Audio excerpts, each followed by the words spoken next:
you really think you have a chance against us, Mr. Cowboy? Hey, motherfucker. What do you like to do? Oh, I don't know. Play chess. Screw. Well, let's play chess. They give off to Jonathan Taylor. Jump cutting his way. Close to the goal line. He's in there. Touchdown. I-N-D-Y. Jonathan Taylor. Wheeler finds Quan from the logo. Here's Halliburton into the front court. Mishandled it, but gets a shot. Hits it. Hits it. John, I have never been better to be on the air with you here in Indianapolis, a place where so many of my dreams have come true. The Ride with JMV on 93.5 and 107.5. The Fan. A very good afternoon to you on this Tuesday. It is the guy that sounds like John. I'm not sure if I ever looked like John, but especially not now. You can easily tell which one has a sponsorship deal with Premier Weight Loss and which one is in need of it, and I would be the latter. Hello, how are you? Good Tuesday afternoon to you. My name is Greg Rakestraw, and John, remember when his kids, like my daughter is on fall break for a week? Like, we were lucky to get 2.5 days, and it was like at the end of the month when I was a kid. John is taking his fall break now, and he desperately needs it because I realize we don't exactly dig ditches for a living, but he works all the time. And think about who is saying that, kind of given my schedule. So I'm happy that he gets a couple of days off, and believe it or not, it's kind of sort of a slower week for me. So I was happy to come in here for a couple of days. So you can tell which days John isn't on remote this week because he's taking those 2 days off. If John's working this week, Monday, Thursday, Friday, there is someplace you can go to hang out with him. The days where we are in the DriveHubler.com studios, well, that would be me, Greg Rakestraw, substitute teacher, extra large, something like that, filling in on the program on 93.5 and 107.5 The Fan. And obviously, we're in a pretty good time of life to be a sports fan in Indianapolis. There have been peaks, there have been valleys. We are riding the crest high right now. With the Indianapolis Colts, my voice is always a broadcaster voice. I get that. It's on 24/7, 365, like literally. But one of a broadcaster's favorite phrases, if the season ended today, say it with me in your car. If the season ended today, the Indianapolis Colts would be the number 1 seed in the AFC. Now, there's 13 weeks of the season left to go. There's 12 games. So let's not get too crazy with it, but it beats the alternative. So life is good if you're a Colts fan. Hope springs eternal for the Indiana Pacers, although no Tyrese Halliburton. Miles Turner says sayonara. I still think this is a playoff team. We should be excited about the fact the NBA season starts tonight. I understand she's still a little down in the dumps because of the circumstances of how last year ended. But I'm thrilled the Pacers are back on 93.5 and 107.5 The Fan. I joked with Eddie Garrison as he walked out of the studio. It's a big break you got there. 7 days between the Fever and the Pacers season. That's the hashtag first world problems you want to have if you're the folks at Pacer Sports Entertainment. Pacers on the road tonight for their preseason opener. Television voice of the Indiana Pacers, Kristen Airy, will join us coming up at 4:30. So if just general Colts conversation isn't enough to wet your whistle, if the idea that the Pacers season is already upon us, literally 13, 14 weeks from when it ended, since it made it to basically the weekend after Father's Day last year, if that's not enough for you, it's always the fact the Indiana Hoosiers are playing in a game that's on national television that is good enough to merit College Game Day. They're unbeaten again, and there clearly is a path for them to be back in the college football playoff, not just make a bowl game, make a playoff for a second consecutive year. So we can talk about that. Or maybe you're fired up about the fact that it's October, and that means playoff baseball. Now, I will admit to you, I do not watch the level of Major League Baseball anywhere close to what I used to. And so I figured I better bring in somebody with a pretty good amount of intelligence. And literally, I saw somebody wearing his jersey as I walked in. You all know Scotty J, the brains of the operation here at 93.5 and 107.5 The Fan. What you may not know is that Scott's attire almost every day, not every day, but pretty doggone close, is some random jersey. Having a Drew Storen jersey here would not be random. Having a Drew Storen Toronto Blue Jays jersey, that would be a little random. He didn't exactly pitch for the Blue Jays all that long. These days, of course, of Field of Dreams whiskey, and apparently Keanu Reeves is a fan of his. Drew Storen joins us at 4 o'clock to talk playoff baseball. And did I mention Colts? Yeah, this station kind of reminds you that a lot. Colts. Obviously, that is my life, too. I'll be on these airwaves for nearly 3 hours talking about hopefully another Colts win on Sunday. I'll be at the Colts complex tomorrow for the neighborhood of 3 hours just because it's a Wednesday and I got nothing else better to do. I'm going to hang out at practice and listen to Shane Steichen and talk to Daniel Jones, etc. Well, a member of those Colts, in fact, perhaps the longest tenured member of the Colts, I think he and Grover Stewart would qualify of that. Alie-Cox will join us in the next segment of the show. Other than that, you know the drill. We can have an audio conversation at 317-239-1070. Apparently, we can now have a text conversation as well using the same number. I have no idea how that works, but James does, and I'm sure in the next break he'll show me how that works, and we can interact along those lines. And there's various other things that I know when I'm in this seat, people tend to want to talk about, whether it's the Indy 11, whether it's high school football. Obviously, the high school football season winding down. The Pairing Show can be heard over on 93 WIBC coming up on Sunday evening. So not exactly a lack of things to talk about. And in preparing for this show, like mentally, because I didn't write any notes or anything like that or type them up or anything along those lines. But in terms of just, having a good think about today's show, you've heard me say this, and I use this phrase in different programs, iterations, lines of thinking, etc. The word formulaic. And that an NFL schedule or week is like that. And if you play a day or two later, you'll hear a phrase, well, Thursday is our Wednesday. In other words, that's the day that everybody kind of starts really practicing getting ready. The same can kind of hold true for the things that you talk about. Like, I almost felt the need in my daily talk show days, which clearly I keep myself on a microphone on a regular basis. But in terms of hosting a show like this one, good God, I'm old. It's been 16 years since I was the host of a daily program. But you would almost always, on a Tuesday, feel the need to kind of recap the Monday night football game from the night before, even in this time slot. That game has been over now for the better part of 16 hours. But it was the capstone on the NFL week. And in my days of hosting a talk show, which basically went from 2000 through 2009, I was lucky enough that the Indianapolis Colts made the playoffs in 9 of those 10 years and won at least 12 games in 7 of the last 7 years, frankly, of that 9-year run that I had as a daily sports talk show host here in Indianapolis. And so you recap the Monday Night Football game if the Colts weren't in it, because generally you were going to be thinking about, hey, how does this good team, because usually good teams play Monday Night Football, if not great teams play Monday Night Football, how do they stack up with our great football team? And happy days are here again or what's old is new again, because that's where we are. Again, I'll reference the stat from a few minutes ago. If the season ended today, which it doesn't, far from it, it's like a whole other year from now, the Colts are the number 1 seed. In other words, we are back to the point of caring what the other really good teams do in the AFC. And it appears one of the other really good teams is also in the same division, but not necessarily the team that we thought it was going to be. Although that team that I referenced in the Houston Texans put up 44 on a team that is going through it injury-wise and maybe has hit the end of kind of their run being the Baltimore Ravens. But the Texans are 2-3.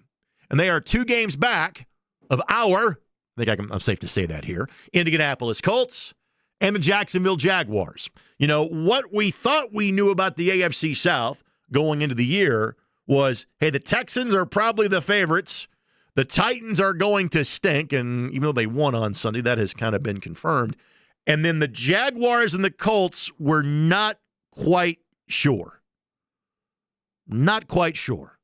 Well, the two teams that we weren't sure about are surely having the best record in the entire AFC. They have a 4-1 mark, just like the Buffalo Bills do. Steelers are 3-1. And I think I have been able to rattle off all of the one-loss teams currently in the AFC. That's it, and that's all. And the way that, you know, the sky is a little bit blue, the sun is a little more bright, the birds are chirping a little more loudly. If you're a Colts fan, because your team is 4-1, they feel the exact same way today in North Florida. And was yesterday perfect for the Jaguars? No. They threw a late pick that got him back in the game. But, man, there were two throws that Trevor Lawrence made on that last drive were pretty remarkable. That deep ball down the right side to Thomas, stellar. The out that got them inside of the 5-yard line wasn't too far off of that one. And good on the guy that resembles Ronnie Bass in Sunshine, because he had a great moment of honesty when he trips, falls, realizes, hey, play's not over yet, gets back up. A couple of defensive linemen had kind of stopped playing because, frankly, they were stunned at what they had seen. And Trevor Lawrence scores what ends up being the game-winning touchdown. You heard what I said to Jake a few minutes ago. Patent pending on the Stumble-Rooski, the unintentional delayed draw that Trevor Lawrence ran yesterday. And the Jaguars found a way to beat the Chiefs. Other thing I will point out about the Chiefs this year maybe are reminiscent of the 2010 Indianapolis Colts. And let me explain. In 2009, because, again, we were so spoiled, we had so many great years, you know, and when the Colts were 1-0, 2-0, 3-0, we're saying, first time since 2009. Now it's the best record of a start of a season since 2013. But the 2009 Colts were a little bit different than even some of the other great teams that Peyton Manning, Reggie Wayne, Dallas Clark, Jeff Saturday, and larger group were a part of for the decade before. The 2009 Indianapolis Colts won a lot of one-score games. And I thought that Peyton kind of had to carry that group more than even when he was so great in other years. Maybe 2009, more in the season, was more about Peyton. And they were 14-0, obviously pulled the plug, Jets, Bills, you know the rest of the story, but still made the Super Bowl, yet they weren't the heavy favorite going to said Super Bowl the way they were 3 years earlier when they were playing the Chicago Bears. The next year, injuries did play a factor in this, but the Colts went 10-6. They were still a playoff team, but they were not what they had been. And I kind of think that's where we are with the Kansas City Chiefs. The Chiefs had this staggering record last year in one-score games. I think they were 11-0 in one-score games of their 15 regular season wins. They made the Super Bowl, but they were not the better team. And when you have that sort of a record in one-score games, at some point in time, that pendulum starts to swing back in the other direction. And that's kind of where the Chiefs are now. Now, still a very good football team. It's going to be a very difficult game for the Colts. And again, the Colts play there coming off of a bye. The Colts go to Kansas City on November the 23rd. But we'll talk more about them as we go along. But the battle has been joined for the feel-good story that the Indianapolis Colts are in 2025. The Jacksonville Jaguars are singing a very similar tune. And so this has shades of the early days of the AFC South, where the Colts and Jaguars usually were the two best teams.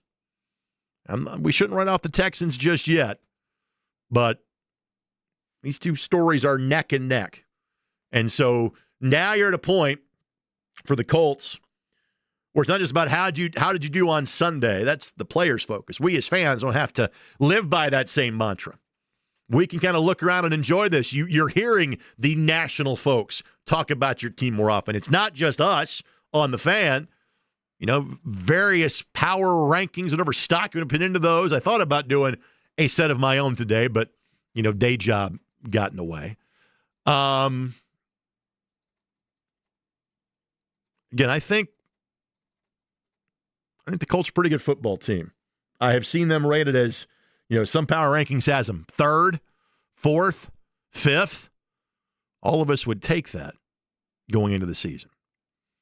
But they're joined by the Jags. And again, when the season began, and we talked about kind of the quirkiness, the uniqueness of this Colts schedule, it was, hey, just be on the dance floor from a competitive standpoint in the AFC South when people thought the ceiling for this group was a 10-win team. Because you've got the Texans on Thanksgiving weekend, you've got the Jaguars on December the 7th, then you have the Jaguars back here December the 28th, and you go to Houston on January 4th to cap off the regular season. Now, the conversation looks a little bit different. Now you're talking about, hey, man, going to Jacksonville on December the 7th, that could be for the AFC South Championship. That could be, it's early, could be for the number 1 seed in the AFC playoffs. Could be for a home playoff game at Lucas Oil for the first time since 2014. Dare to dream, right?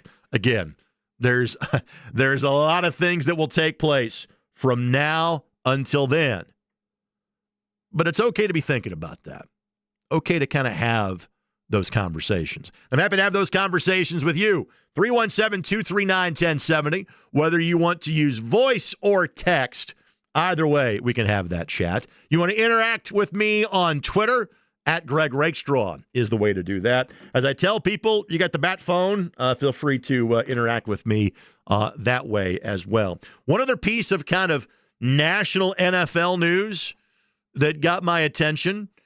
We all knew that the Bengals, after seeing the way they had played over the course of the last 2 or 3 games since the Joe Burrow injury, that they needed to do something. I mean, we actually saw Jake Browning playing against Colts a couple of years ago and played well late in the season, but there's only so much you're going to get out of a backup quarterback. And kind of knowing what's at stake for everybody in Cincinnati this year, in other words, you could be on the precipice of kind of changing a roster and changing a coaching staff and things of that nature. And given how early in the season, but the prognosis for Joe Burrow is not good for the rest of the year, they had to make a move and go get somebody. Well, the general somebody that we thought it was going to be Russell Wilson. He's no longer needed in New York. They've went ahead and made the move to Jackson Dart. They still have Jameis Winston. I'm not sure if Russ can still cook or he has just cooked at this point. But everybody thought that would be the guy to be the new quarterback of the Bengals, right? No, Bengals went out and got a veteran. But it's a guy that we know well from being here. In case you hadn't heard, Joe Flacco is now a member of the Cincinnati Bengals. And again, a bit of a history lesson for those of you that are, say, younger than me. This is the first trade between the Bengals and the Browns. Browns as in Paul Brown. Paul Brown got run by Art Modell at some point in time in the early 60s. He ends up landing with the new franchise in the AFL, being the Cincinnati Bengals. He tried to make the Bengals look as much like the Cleveland Browns as he was legally allowed to get away with. I mean, it's always interesting, right, that the god of Ohio football, as in Paul Brown, the Browns would come to play the Bengals at Paul Brown Stadium. It has since been, changed in terms of a corporate name, but you get the idea. Those two don't like each other very much. Those two don't work together. But the unique marriage of the Browns want to hand the ball off to their young quarterbacks, whether it's Gabriel or Shedeur Sanders, have realized they don't have a need for Joe Flacco anymore and are happy to stop paying Joe Flacco to ship him to the Cincinnati Bengals. And so that trade happened earlier today. Now, how much does that have a hill of beans difference on what the remainder of the season is going to look like for the Bengals? I'm not sure. What's that going to mean for the Colts? Maybe nothing, because, again, the Bengals are a couple of games back. I'm not sure if those two teams are kind of existing on the same plane at this juncture. But the other bit of news from an NFL standpoint is that Joe Flacco was on the move and making the move from Cleveland to Cincinnati. I don't know if Joe bought a house here or was renting here. I hope his real estate situation was even more fluid in Cleveland, because my guess would have been when Joe signed to be the guy with the Cleveland Browns, he knew at some point in time they would make the move and hand the ball to one of the young guys. He probably thought, you know what, either I'm going to be benched and I'll be the wise old sage for the remainder of the season, or he was going to be cut and kind of free to pick his own place where he would go. Probably didn't guess he was going to be traded at some point in time during the course of the season, and that it would happen before we got to week 6, literally before you got to the 1/3 marker of the season. But that happened earlier today as well. So I think you're all caught up from an NFL standpoint. So it's October, it's Indianapolis, and our team is 4-1. You better believe the Colts are going to be a dominant topic. Again, Alie-Cox will be joining us coming up in the next segment of the show. However, we'll talk playoff baseball with Drew Storen. We'll talk Pacers preseason. Tips off tonight. Of course, you hear every game right here on 93.5 and 107.5. The Fan, television voice of the team in his 20th year. Chris Denari will be joining us. Other than that, it's you and me on the telephone lines, 317-239-1070. Text that number as well. Interact with me on Twitter at Greg Rakestraw. Alie-Cox, after this quick timeout, it is the ride without JMV. Greg Rakestraw filling in. 93.5 and 107.5 The Fan.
Wide world of sports is going on here. 93.5 and 107.5. The Fan.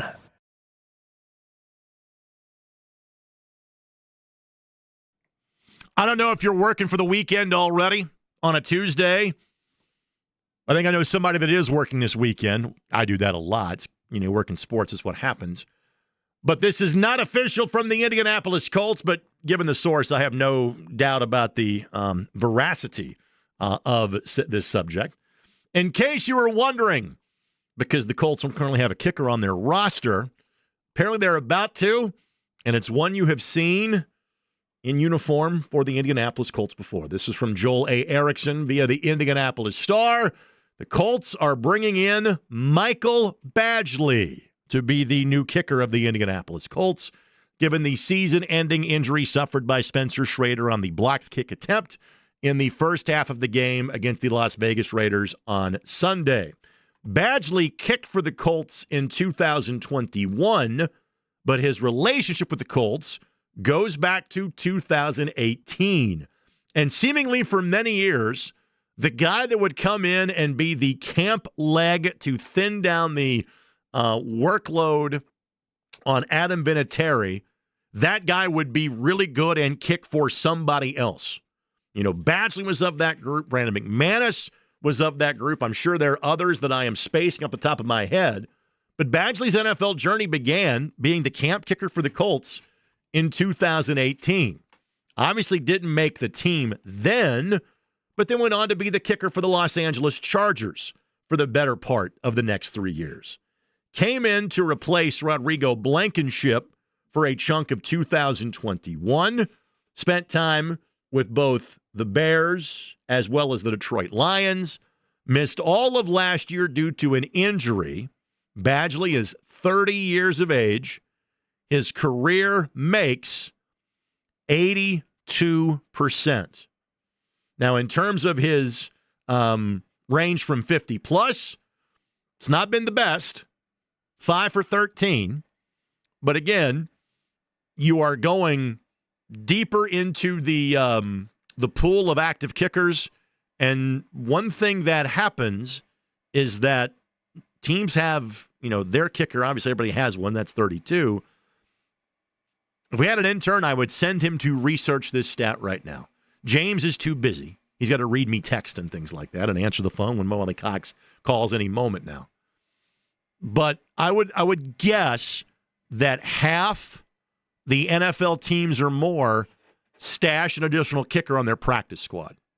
In other words, you're going like 50 deep once you have to go out and get somebody in the middle of the season.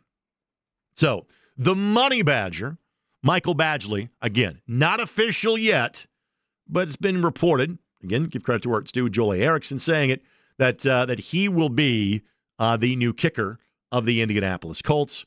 And frankly, I vividly remember, this will harken you back a little bit, the days of Grady and Big Joe on 1070 The Fan. And Joe would have his slow jam. And one of them during the preseason was Michael Badgley. And he basically goes, hey, what's this experience like knowing you're not going to make the roster?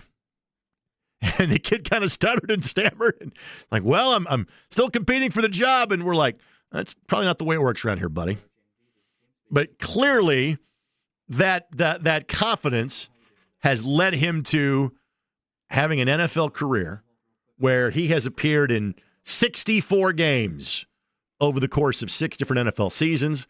And it looks like he'll be the guy that gets to come on down in terms of winning the kicking battle. 8 different kickers were a part of a tryout or at least were contacted. No, I'll read from Joel's story properly. 8 kickers tried out this morning. So even though it was an off day for the players, wasn't exactly an off day at West 56th Street.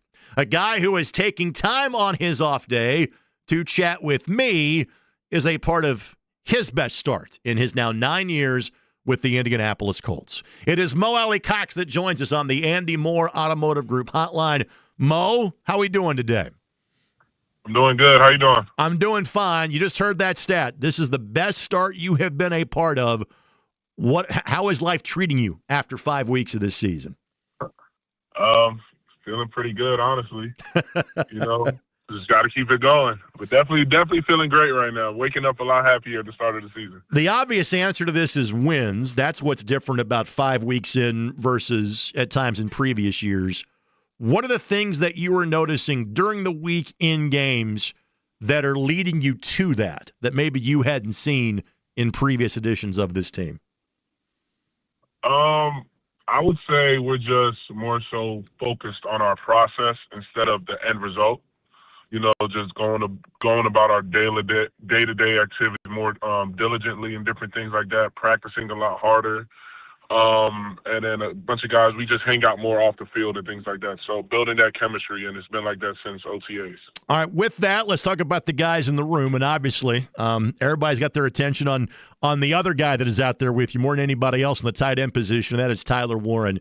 At what point in time when he got to town in late April, early May, did you realize, hey, we got something special here? Probably like his first or second practice. I mean, he came in making plays from day one. Coach dials it up for him, and whenever his number's called, he always made something happen. And as a rookie, that's something that helps build your confidence early. Because I mean, if you don't have success early, you might get down in the dumps and stuff like that. But I think he's we've all trusted him from day one, put a lot on his plate, and he's handled it appropriately. Now, he is a key cog of the team, but you touched on a word. He is still a rookie. Is there any sort of rookie duties that he has to perform for the other guys in the tight end room, or is he past that at this point? Nah, I mean, our room is pretty chill, so we don't make anybody do anything crazy. I think that stems from having Jack in the room for so long, and Jack not having me do anything, so I don't really make him do anything. The only thing he really has to do is make sure we all have our towels after practice and stuff like that. But other than that, yeah.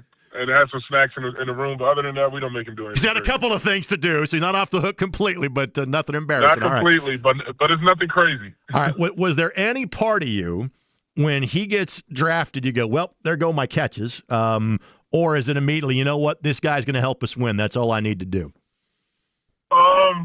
Definitely it's going to be, this guy's definitely going to help us win. I mean, I wasn't really too worried about my catches because my role was being a blocking tight end anyway, so I didn't really have many catches the last 2 years. So, I mean, it's good to get that new F tight end in the room because my role really hasn't changed. I'm still primarily inline blocking, doing all my stuff.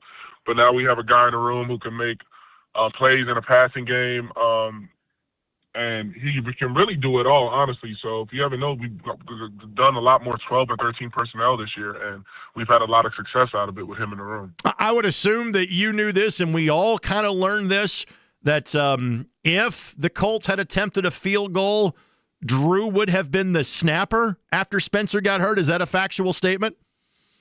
I mean, yeah, but it's not like we don't practice it. Honestly, Mace has him and Tyler practice snapping the ball every week after practice. So it wasn't like it would have been foreign, but it definitely would have felt a lot different because it came up in a game situation. But that's why we practice, and we go about those situations in practice all the time. So I think if it had come up, I think Drew would have done a great job doing it. Again, Alie-Cox, I can't believe his 9th year with the Indianapolis Colts. Joining us now, Greg Rakestraw filling in here on 93.5 and 107.5 The Fan. When you hear that, knowing you're approaching a decade in the National Football League, what immediately kind of fires off in your mind when you know, my goodness, I've made it 9 years in the league? One, it just sounds crazy hearing that. It's coming from not having played any football at all. Two is also, man, time flies because it doesn't feel like it's been 9 years, but it has 9 years, and you just take that to just cherish every opportunity you have in this league because a lot of guys don't even make it that far. When did you first start here in college when you're getting all these rebounds and scoring all these buckets and pressing everybody out of the building when you're playing for VCU? When did it start to kind of get to you that maybe your future was going to be in football and not in basketball? A bunch of teams, well, people always talk about it, but my sophomore year is when it kind of really took off. But at that point in my mind, I'm like, I'm playing basketball. But then like probably halfway through my senior year, that's when I was probably made that decision. I was like, yeah, let me just go try football out. I mean, I'm undersized, 6'6", playing in the post and basketball, so don't think I have a very long NBA career doing that. So I was like, let me just go try football. If it works out, it works out. If it doesn't, I'll just go back to playing basketball. But it ended up working out, and I've been here ever since. You have played for 9 years. You have long since earned your pension. I think it has worked out for you. Yep. Last time I saw you around a basketball game was at like the Kyle Guy Pro-Am a handful of years ago. You weren't playing. You and Jelani and Drew were just there watching. How often do you still hoop at this point? I used to hoop a lot, but then once I signed that second contract, I don't really play basketball at all because I don't want to risk injury and stuff like that, you know. So, but I might shoot around here and there, but actually physically playing like hard-nosed pickup game, I don't really play at all. We always kind of put you off to the side because, again, you were too good. You played on a major college basketball program. We talked about this in terms of JT Tuimoloau being a guy that had some D1 offers. If you take yourself out of the equation, who do you think the best basketball player is in that locker room right now? I'll go with AR. Really? How's his game? Yeah. AR's pretty good, and you see how athletic he is. Right. Man, so he can slash to that rim at will. The man caught his own pass. I believe that athleticism from on Sunday. 2 days removed from a game. How are you feeling? How much do you feel it in your bones the day after and the day after an NFL game? Oh, man, it was crazy because yesterday, Sunday I was like, man, I feel good. But then yesterday I woke up, I was like, man, I'm hurting. I got home, like, man, I'm moving slow. But today I woke up feeling great. Normally by Tuesday you're feeling a lot better. Wednesdays when you're really feeling somewhat back to normal. But that day after, especially that game we just played, we ran the ball a good amount of time. So it was definitely a physical game, man. It definitely takes a toll on you, but, I mean, hey, it's what we signed up for. Again, it's better than having a real job. I use that line in my line of work all the time. Mo Alie-Cox joining us. A couple quick things to let him go as we appreciate his time, especially on what is his day off. It's been in 10 or so minutes yapping with us here on 93.5 and 107.5 The Fan. Coaches always say, hey, you get to enjoy it for Sunday night. By Monday morning, you got to flip your mind. It's on to the next game.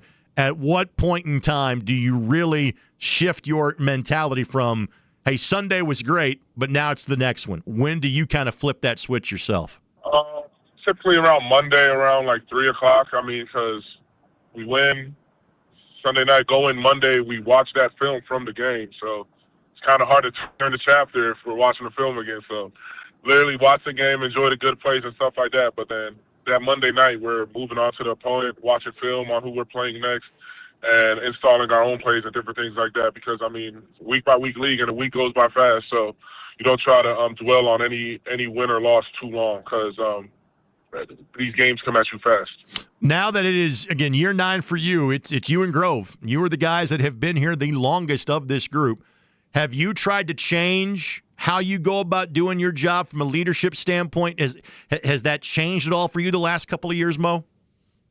Yeah, definitely, because once Jack left, I was literally the elder statesman in the room. I had a room with it was me. I think Kylan was in year 2, and Jelani and Tree were rookies. So sure. And I was probably like year 6. I'm like, damn, I got a bunch of young guys in here. So I just tried to go about like just leading by example, hanging out with the younger guys a lot more and different things like that, just making them feel comfortable, but also just teaching them how to go about your day-to-day business all in the workplace and out the workplace, like having a routine and different things like that to make sure you're always ready to go.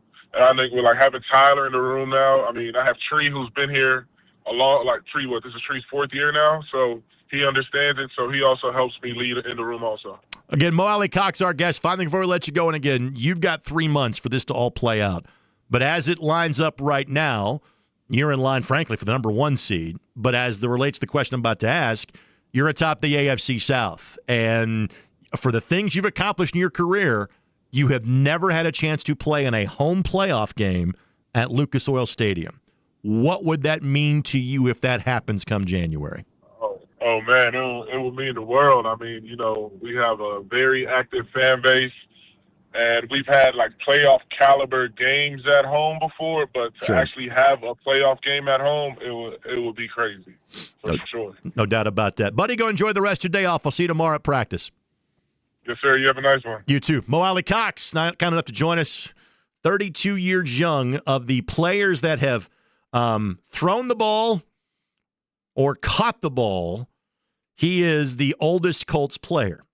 The only other guy of a similar age that has recorded a stat this year for the Indianapolis Colts, at least from an offensive standpoint, had a touchdown on Sunday. That would be Amir Abdullah, who is now in his 11th year in the league and was called up from the Colts practice squad for the game on Sunday and got rewarded with his 9th touchdown. Thank you, Matt Conti. Sorry you had to wear the Puddles costume last week. Colts PR director for hooking that up and allowing us to bring Mo to you on this Tuesday afternoon. Drew Storen at 4, Kristen Airy at 4:30. Your telephone calls when we come back, whether it's on Mo, another topic, 317-239-1070. And I am such a diva. I'm going to have James read me your texts because that would be just too much work for me to read them. We'll do that next on 93.5 and 107.5 The Fan.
In the dictionary, you know what you'll find? Picture me? No! The definition of the word idiot, which you f***ing are. 93.5 and 107.5. The Fan. That's not very nice. That's something I might say. I'm not always nice. I am, though, generally right now because that's pretty good. Colts are 4-1. Post-game show has been easy money for most of this year. And hence, that makes me smile. 317-239-1070. Greg Rakestraw in for John. Is today or tomorrow John's mom's birthday? Am I to deduce that? Is that somewhere around there? So John is in the wilds of Greene County, trying not to walk around, and he's going to the Odin meat locker, obviously, making sure he doesn't step on unexploded ordinances from Crane. But I feel confident he can do that, and he'll be back here on Thursday. Be back for shows on Thursday and Friday, and because of that, there was much rejoicing. This from college basketball, not exactly breaking news here. Braden Smith, the preseason player of the year in the Big Ten for a second consecutive year. Both he and Trey Kaufman-Wren were named first team All Big Ten. 317-239-1070 is now a way that you can get to me. Well, in a variety of ways. If you want to have a conversation, feel free. We can, chat it up. But we also have this whole text thing.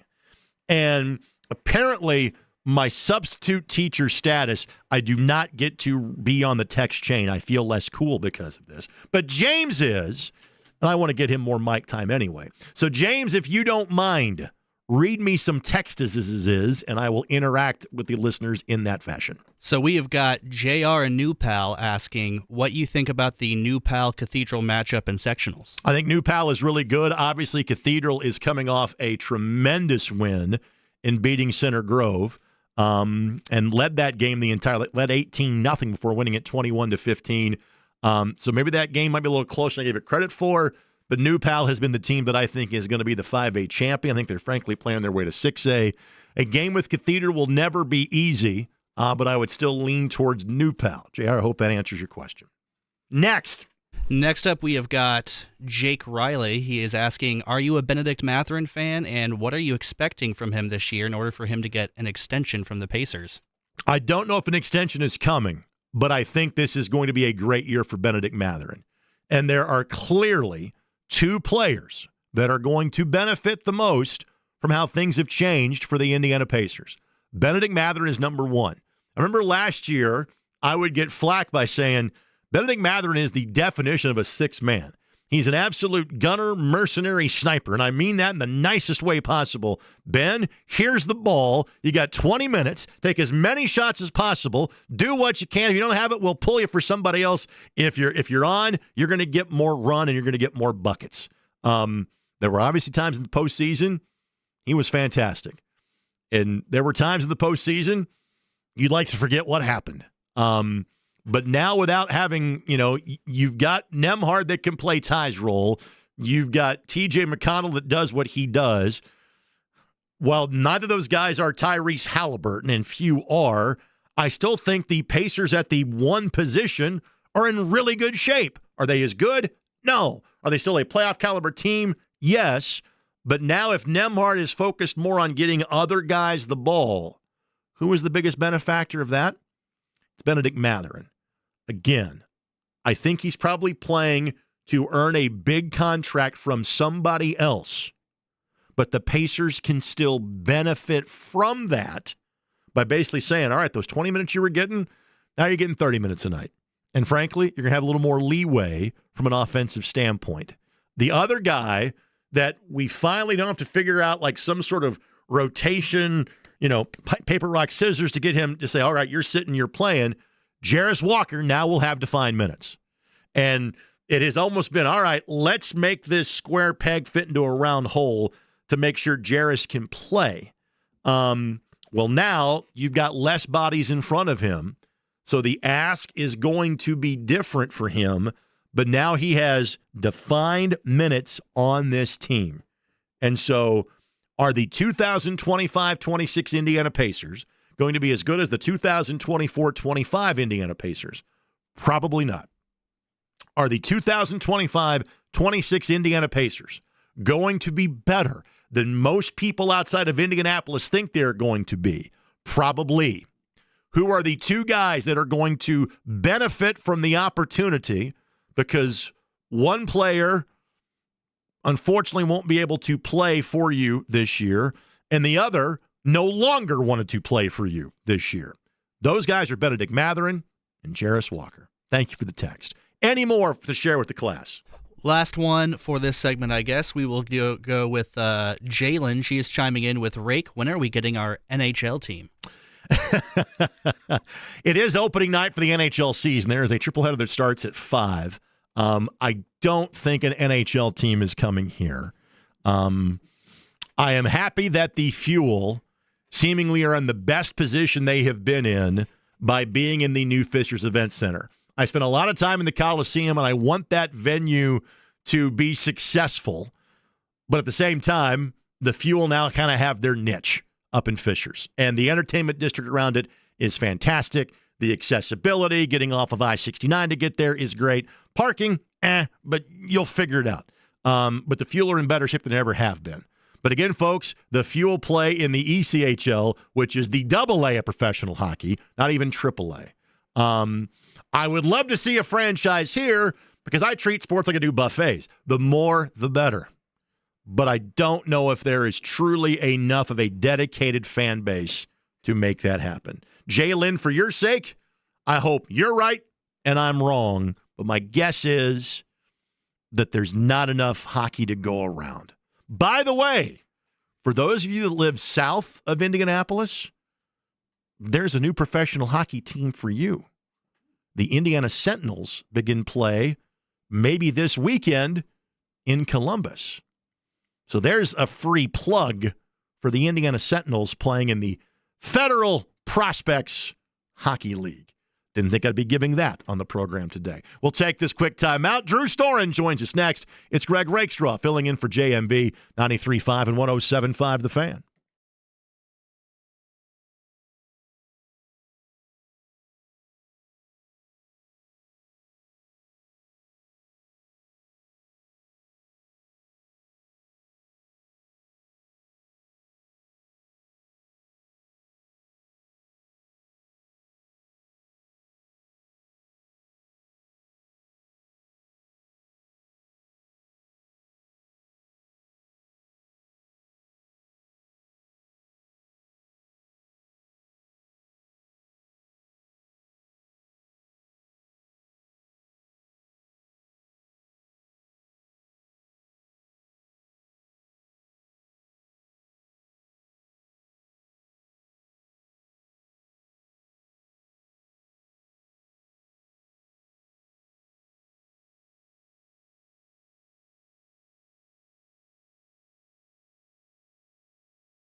JMV. We have the holy hand grenade. Yes, of course. The holy hand grenade of Antioch. Right. 1, 2, 5. Freezer. 3. 93.5 and 107.5. The Fan.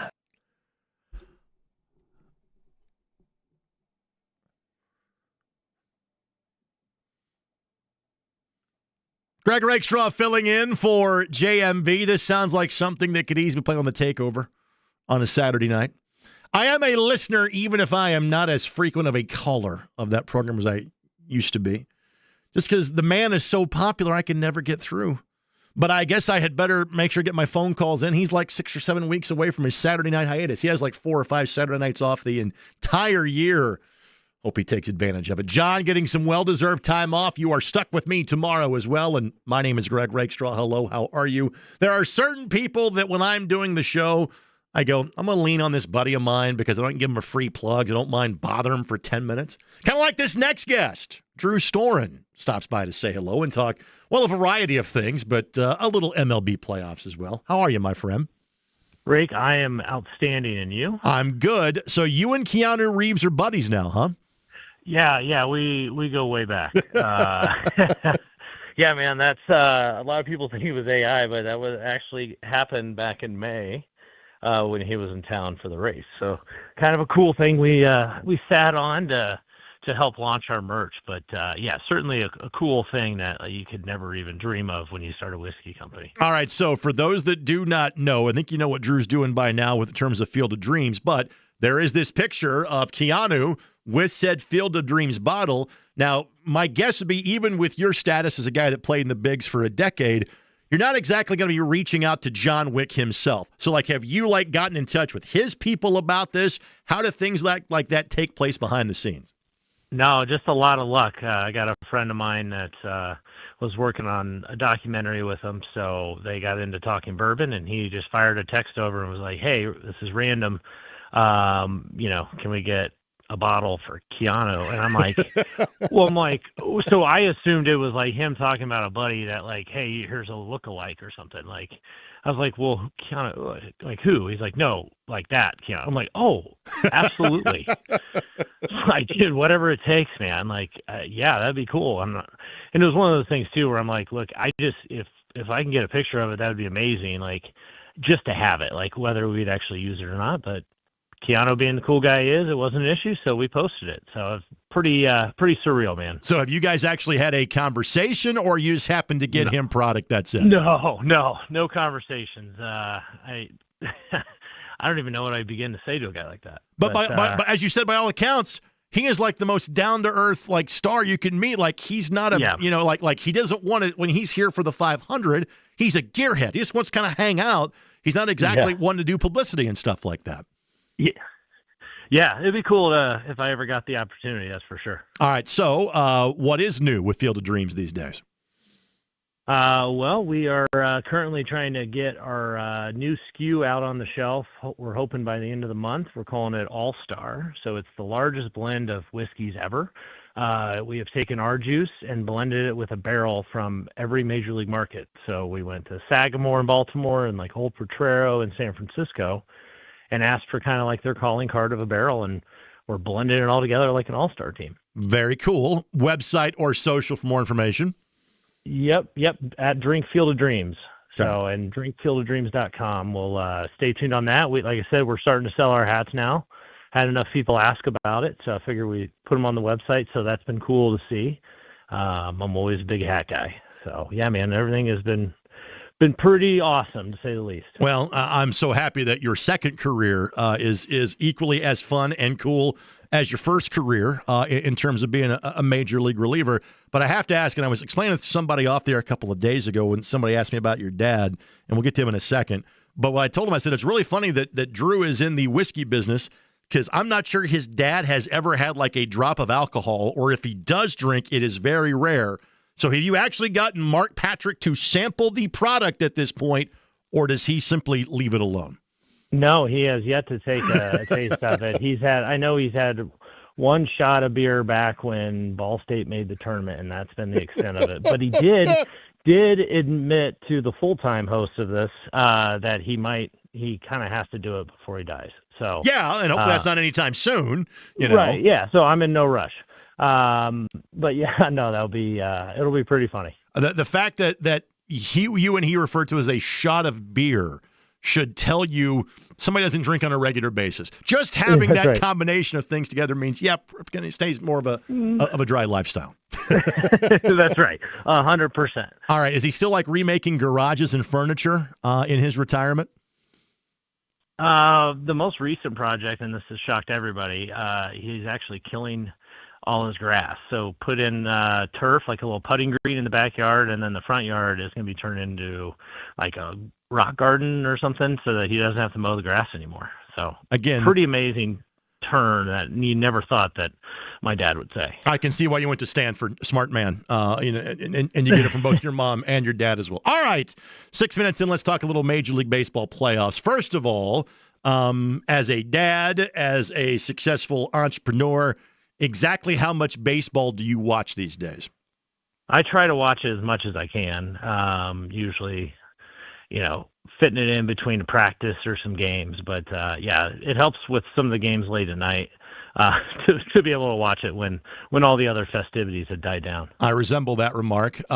Close friends, teammates, guys you keep in touch with. Who's a buddy that is still playing of the 8 teams that are left playing in the postseason? Man, you could ask me that during the regular season, and I'd probably have trouble, with as much turnovers there's been. But no, I mean, you got one of my really close teammates is a front office guy with the Padres, so I was kind of rooting for them a little bit. But yeah, I mean, outside of that, just guys I play with, nothing too close that, once you drop outside, man, I tend not to bother anybody. We were starting to shift that direction, Drew, in terms of during your playing days of guys having shorter outings and having openers and et cetera. But what is it like knowing that the starting pitcher, like we saw Schlitter go 8, that's rare. Most guys are like, hey, he had a good outing, he went 5. As a guy that's not that far removed from his playing career, what is it like to watch how pitchers are used now? I mean, it's crazy all around. I mean, you just look at the absolute Nintendo stuff the starters are rolling out there. And on top of the fact that, like, these guys haven't seen these dudes a bunch, right? It's not like you're seeing Max Scherzer for the 15th time. It's like a kid that throws a million with, like, a 98-mile-an-hour slider. Just stuff that doesn't make any sense. And, those guys are going out there and they're living in the moment and they're crushing it. It's really fun to watch. Like I said, the guy at the Yankees and then the one kid on the Blue Jays really crushed it the other night. That was so much fun to watch. And those guys, to watch the best hitters in the world look that confused at the plate is pretty incredible. Because you did have a cup of coffee with both the Blue Jays as well as the Mariners, you kind of rooting for those teams by any shape, form, or fashion? Yeah, definitely. I mean, Toronto is cool to see because unless people have been there, you don't understand just how electric that city is right now. They have a pretty I guess vigilant fan base. They're just all about it, not just hockey. So that's cool to see. And then I'm always going to root for the Mariners just because it's the Mariners, man. And I was a Mariners fan when I was a kid. So anytime, and they do such a great job in keeping like the old guys around that, you got Dan Wilson managing now, who was like one of the coolest guys I think I met when I was out there playing. So always rooting for him too. You were a Mariners fan because of Ken Griffey Jr., I presume, or some other reason? Oh, yeah, 100%. All Griffey. Yeah, I mean, just not anything fresh there. But, yeah, it was all Griffey. But, also a big Jay Buhner fan, which is why Buhner's on one of our tops because he's a legend. Again, Drew Storen, you know him from Brownsburg. You know him from Major League Baseball. Now you know him from Field of Dreams Whiskey. Joining us here on the Andy Moore Automotive Group Hotline, I'm Greg Rakestraw, filling in for JMV here on 93.5 and 107.5 The Fan. So much of October is matchups and being hot at the right time. So if I say the best team, maybe the best team now isn't the best team from September or before. Is there a particular team of the 8 still playing that you think is the favorite as it stands right now? I mean, it's tough to go against the Dodgers. I mean, it's kind of, they're seeing if they can push the old Miami Heat team across the finish line in baseball. It's incredible to see, and obviously the Phillies team is really good. But, it shows you when the heart of your lineup is struggling, like it's really tough to get past that when you're facing a team of that magnitude. I love the Brewers.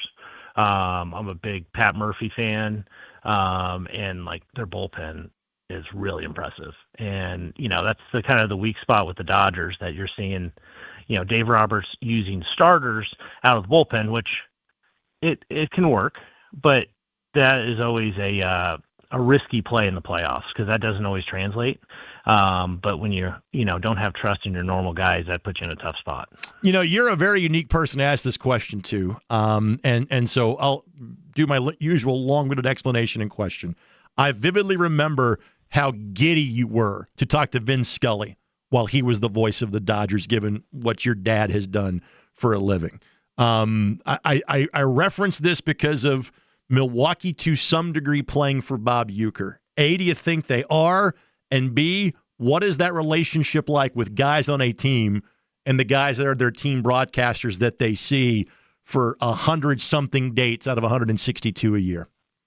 Yeah, I think that plays a role. You got guys there that have been there for a minute, and that it never hurts to have that little extra. And, for a guy as legendary as Ueck, from what I understand, he was in pretty poor health by the end of last season. So it wasn't, a surprise. So they've definitely had their sights set on this, I think. And like I said, if it's for a personality like that, it makes it pretty fun. All right. Andrew Luck is back at your shared alma mater in terms of a general manager role. Not that you're not busy enough as it is. Any role at Stanford that would make you want to go back to Palo Alto? Oh, that's a tough one. I think it all starts with the cost of living. But if we could work past that. But no, if for Andrew, I think that's got to be a pretty incredible opportunity. And I got my Indiana roots, man. I think it would take something pretty crazy. All right, bring on Keanu as a partner for the Field of Dreams company. Then maybe you can talk about going back to the West Coast. That's right. Maybe. All right, before we let you go, we'll get the plug in again. You obviously do a lot of bottle signings from time to time, and we are not there yet, but we're inching closer to, hey, this makes a wonderful Christmas gift. So any sort of sightings or outings or tastings that are coming up in the local area as of now? No explicit signings yet. I know that there are signed bottles at some of the Total Wines. So that was kind of left over. I signed a bunch. So you can always go ask there, but I will probably be doing something at a Big Red or something in the area. So stay tuned on our socials. Sounds good, my friend. Give your mom and dad my best. All right, we'll talk soon. Thanks for having me, Rake. Always good chatting with you. You got it, buddy. Drew Storen playing the role of our playoff baseball analyst here on 93.5 and 107.5 The Fan. Seattle and Detroit were scheduled to start about 5 minutes ago, but they're a delay. I'm assuming the rain that has come through here. Yes, that actual stuff falling from the sky, like the heavier stuff went north of us, the heavier stuff went south of us, but we did get some here in central Indiana. That game is on a delay. Blue Jays and Yankees, they play at 8 o'clock tonight. All 4 series go tomorrow. So tomorrow you got a full day of baseball. Mariners, Tigers, Brewers, Cubs, Blue Jays, Yankees, and Phillies and Dodgers. And again, when it comes to MLB and let's face it, it was nice that the Reds made the playoffs. One of these things was not like the other, okay? The Reds were not up to par with any of the other playoff teams. Nice they had the opportunity. They finished 4 games above 500, okay? That was the take your rooting interest out of it. That was kind of the proper fate for them. 2 and done in terms of the playoffs. Drew touched on the Dodgers right now in a different stratosphere. Regardless of how many games they win during the season, the payroll is just so astronomically different than what anybody else does. They should separate from people. I'm not going to lie. I tend to root for chaos when it comes to playoff series and postseason stuff, as long as my team is not involved. So, there's other NFL teams you'd like to see win. I'm going to root for the home team and root for the Colts, right? Kind of work for the team, those sort of things. But to use the soccer terminology in baseball, Now that the Reds are done, I am totally a neutral. I really don't have anything against the Mariners or the Tigers. The Mariners haven't won a playoff series in 24 years. I'd like to see the Mariners get going. If my options are Blue Jays and Yankees, man, I'm rooting Blue Jays every time. It's been, 32 years since Joe Carter hit that home run for the Blue Jays to win the World Series? Nothing against the Cubs, really. As a Reds fan, my sworn enemy is in St. Louis, not so much in Chicago. But Brew Crew all the way in that one. I mean, they lead it 2-0. Again, not anti-Cubs, but win it for Uke, man. Win it for a long-suffering fan base, at least from a baseball standpoint. Yeah, in Milwaukee, they won a championship in basketball 4 years ago. And yeah, as Pacers fans, there's one Buck we really don't like, and there's a lot of Bucks we don't like, period. But that doesn't carry over to the Brewers for me. Love to see them win. Philly and the Dodgers, man. I'm rooting for the underdog in terms of playoff baseball. But kind of like Drew, I get to baseball as a secondary activity. And I'm also solo parenting for a good chunk of this week. So we're kind of doing what the kids want to do until it's about bedtime between 9:30 or 10. So yes, the idea of a later starting game or a game that carries deep into the evening, that's probably when I'm going to consume my baseball. But last night, if I've got, and baseball was the second screen. All right, we've got 2 minutes in this timeout in Monday Night Football. Let's go see what's happening in the baseball game. All right, let's go back to football. Well, kind of something similar tonight. When given the opportunity, I'm going to watch the Pacers preseason game. And then I will get to baseball when I get the opportunity. But it gave me an excuse to catch up with Drew and have him chat things up. 317-239-1070 is the telephone number. That is also the text line in case you would like to join the show. And as I have mentioned on a couple of different occasions, if the season ended today, dear God, we are less than a third of the way through the season. But if it ended today, the Colts are the 1 seed. The other playoff teams / playoff matchups in the AFC, Bills and Patriots. Yes, the Patriots would be the number 7 seed. Steelers and Broncos would be the 3-6 game. Chargers and Jaguars, who just had a playoff game of recent vintage, would play each other in the 4-5 game. Again, that is literally worth nothing through 5 weeks, but just throwing it out there. And it got me to thinking, how long have the Patriots been bad again?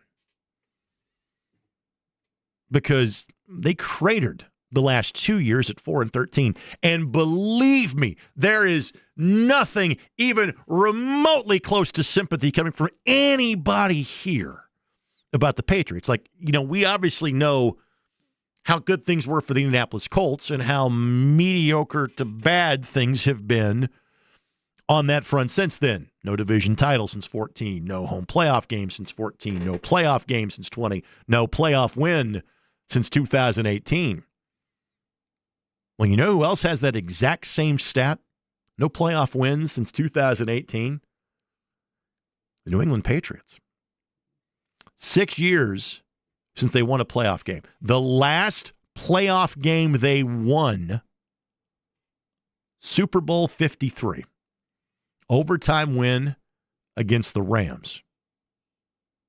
The Jared Goff-led Los Angeles Rams. Since that time, they have made the playoffs twice, had winning seasons twice. Again, frankly, we're not bad until the last 2 years, and I'm not sure exactly how good they are. And frankly, again, kind of like the whole Joe Flacco conversation in terms of, I'm not sure how big of an impact this has on the Indianapolis Colts. Same thing here. Colts and Pats don't play each other during the course of the regular season this year. But they're better under Mike Vrabel. It's not exactly a surprise. But are they great? Don't know. But they were good enough to beat the Bills on Sunday Night Football in Buffalo. That should tell you something. But it's the Colts that are in first place in the AFC South. It's the Colts that have the advantage for the number 1 seed with a long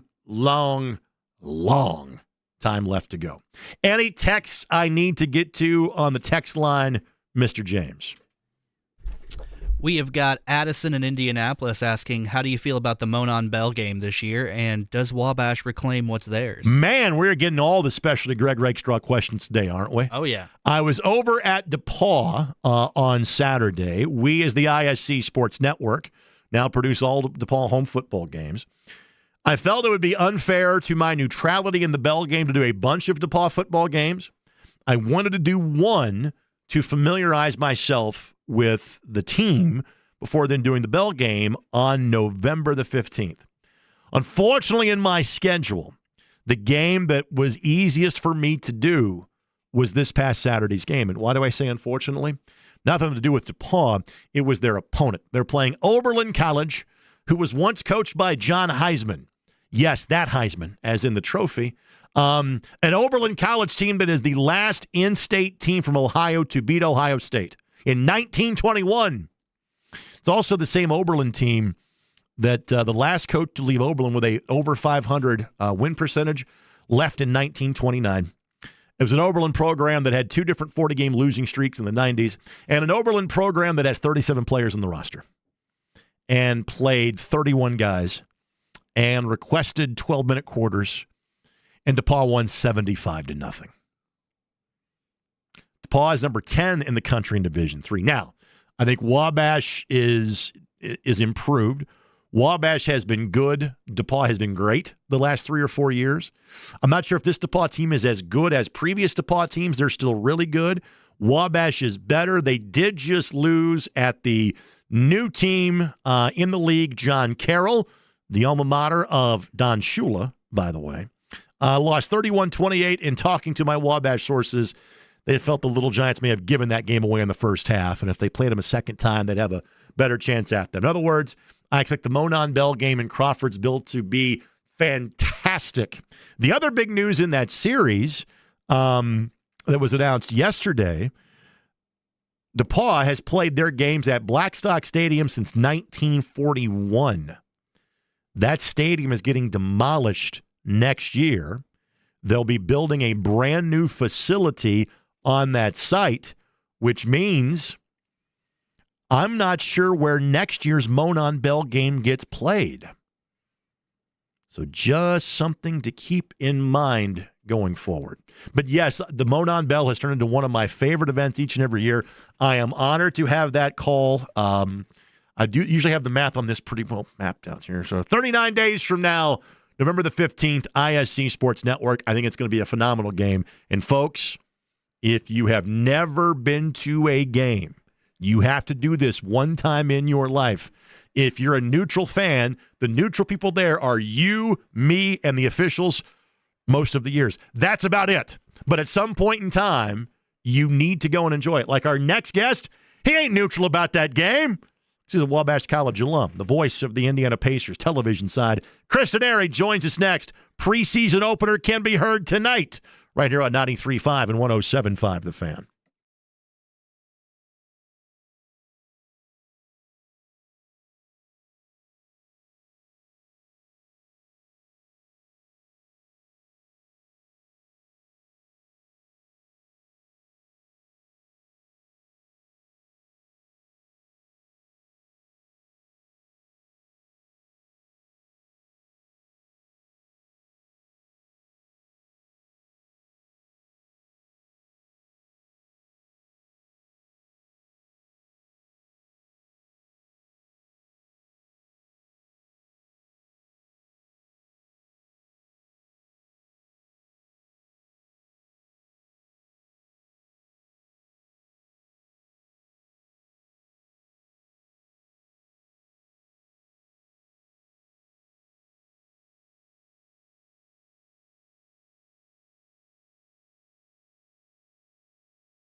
Brain on drugs. Any questions? 93.5 and 107.5. The Fan. When the season ended for the Indiana Pacers and did so after Father's Day, and it's been like 80 degrees or higher ever since, it's hard to wrap your head around the fact that the Indiana Pacers next season starts tonight. But that is the case on the road in Minnesota for the first of 4 preseason basketball games. Man, that'll have the call on 2 of those, and then north of 70 after that, starting October the 23rd. The man that is now in his 20th year as television voice of the Indiana Pacers, Chris Denari, joins us now on the Andy Moore Automotive Group hotline. Is this like Christmas Day for you? Does that start like the first day of the season? How you feeling on a day like today? Yeah, I mean, it's great. Great to be with you, Rake, and coming off just a sensational year. I know the disappointment of getting so close and the injury to Tyrese Halliburton, but I think all parties will look back and say it was a remarkable year. And, you know, the good news as the season starts is all 4 games will be on FanDuel. I talked to Jim Peterson, who is the analyst for the Timberwolves, alongside Michael Grady, who won't do as many games this year as normal because he's doing Prime and Peacock and NBC. But they'll have the call tonight, and it will be on FanDuel Sports Network Indiana. So that's the good news. For the first time, the road games are on, the San Antonio game in a week, and then we'll have both the Oklahoma City and San Antonio preseason games on Saturday and Monday. So, yeah, it's it was a quicker summer than usual, but I think anybody in our position would take it because that means that your team is highly successful. And the Pacers went all the way to the final possible day of the 24-25 season, and it was a heck of a run. Knowing how meticulous you are and knowing the mind of any play-by-play broadcaster, we remember these minute details. It's part of what we do and why we do what we do. Any kind of things that will always stand out to you in terms of that playoff run that maybe the average fan wouldn't have had the chance to see or know about? Well, I mean, we saw up close and personal something that I quite frankly am not sure will ever happen again, not just for the Pacers, but in the course of an NBA playoff run, that you would have one player hit game winners or an overtime, shot that Ty hit against the Knicks in all those series. I just would be hard pressed to think that could happen. What he did in Game 5 of the Bucks series to win it, what he did in the Cleveland series to win it, what he did against the Knicks, and of course the Game 1 game winner against Oklahoma City. So, I just think we were treated to something really, really special. I've got a chart that I do that I have had since the Pacers acquired Tyrese Halliburton. And when you look at clutch plays and game winners and big time shots in fourth quarter and overtimes, Greg, it fills front and back.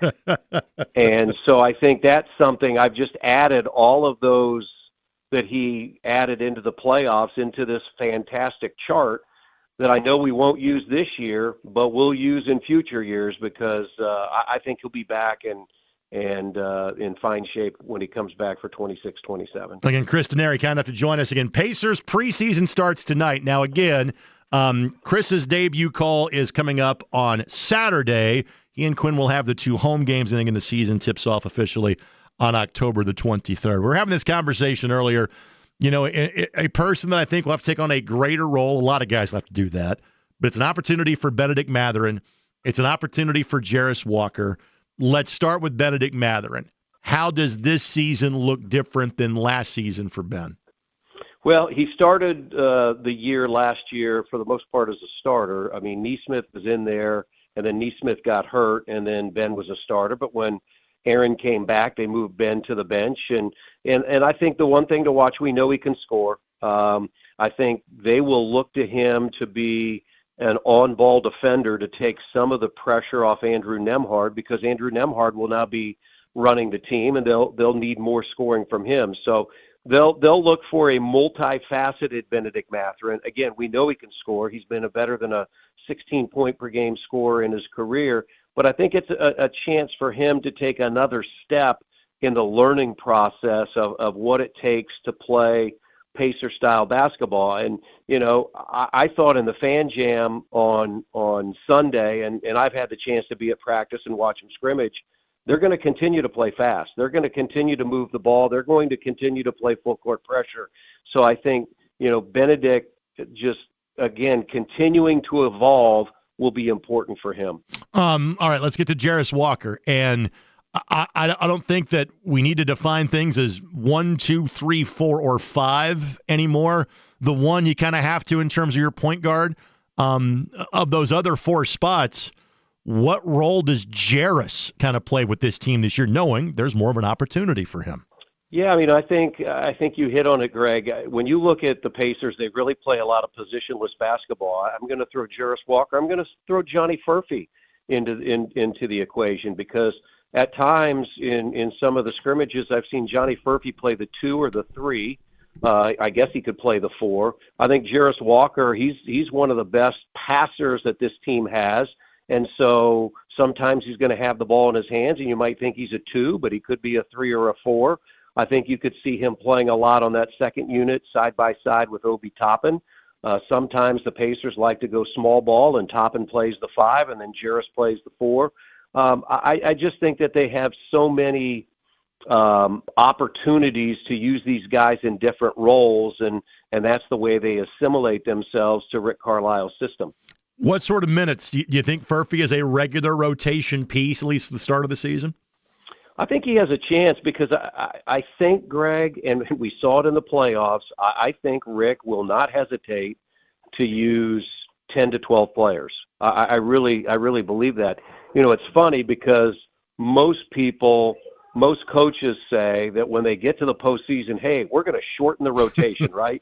You use 9 or 10 players in the regular season, and then you get to the playoffs and you use 7 or 8. Pacers were consistently pushing 10, even 11 last year. And I just think that's the greatest strength of this team. And as we all know in sports, people copycat stuff. And I think a lot of teams have looked at what Indiana has done and are now saying, hey, maybe we ought to do that too. All right, let's talk about the big. Again, if it's positionless basketball, if there's 3 guys in the middle, you got a point guard, you got a big. Other 3 can be fungible. The other ones are kind of different.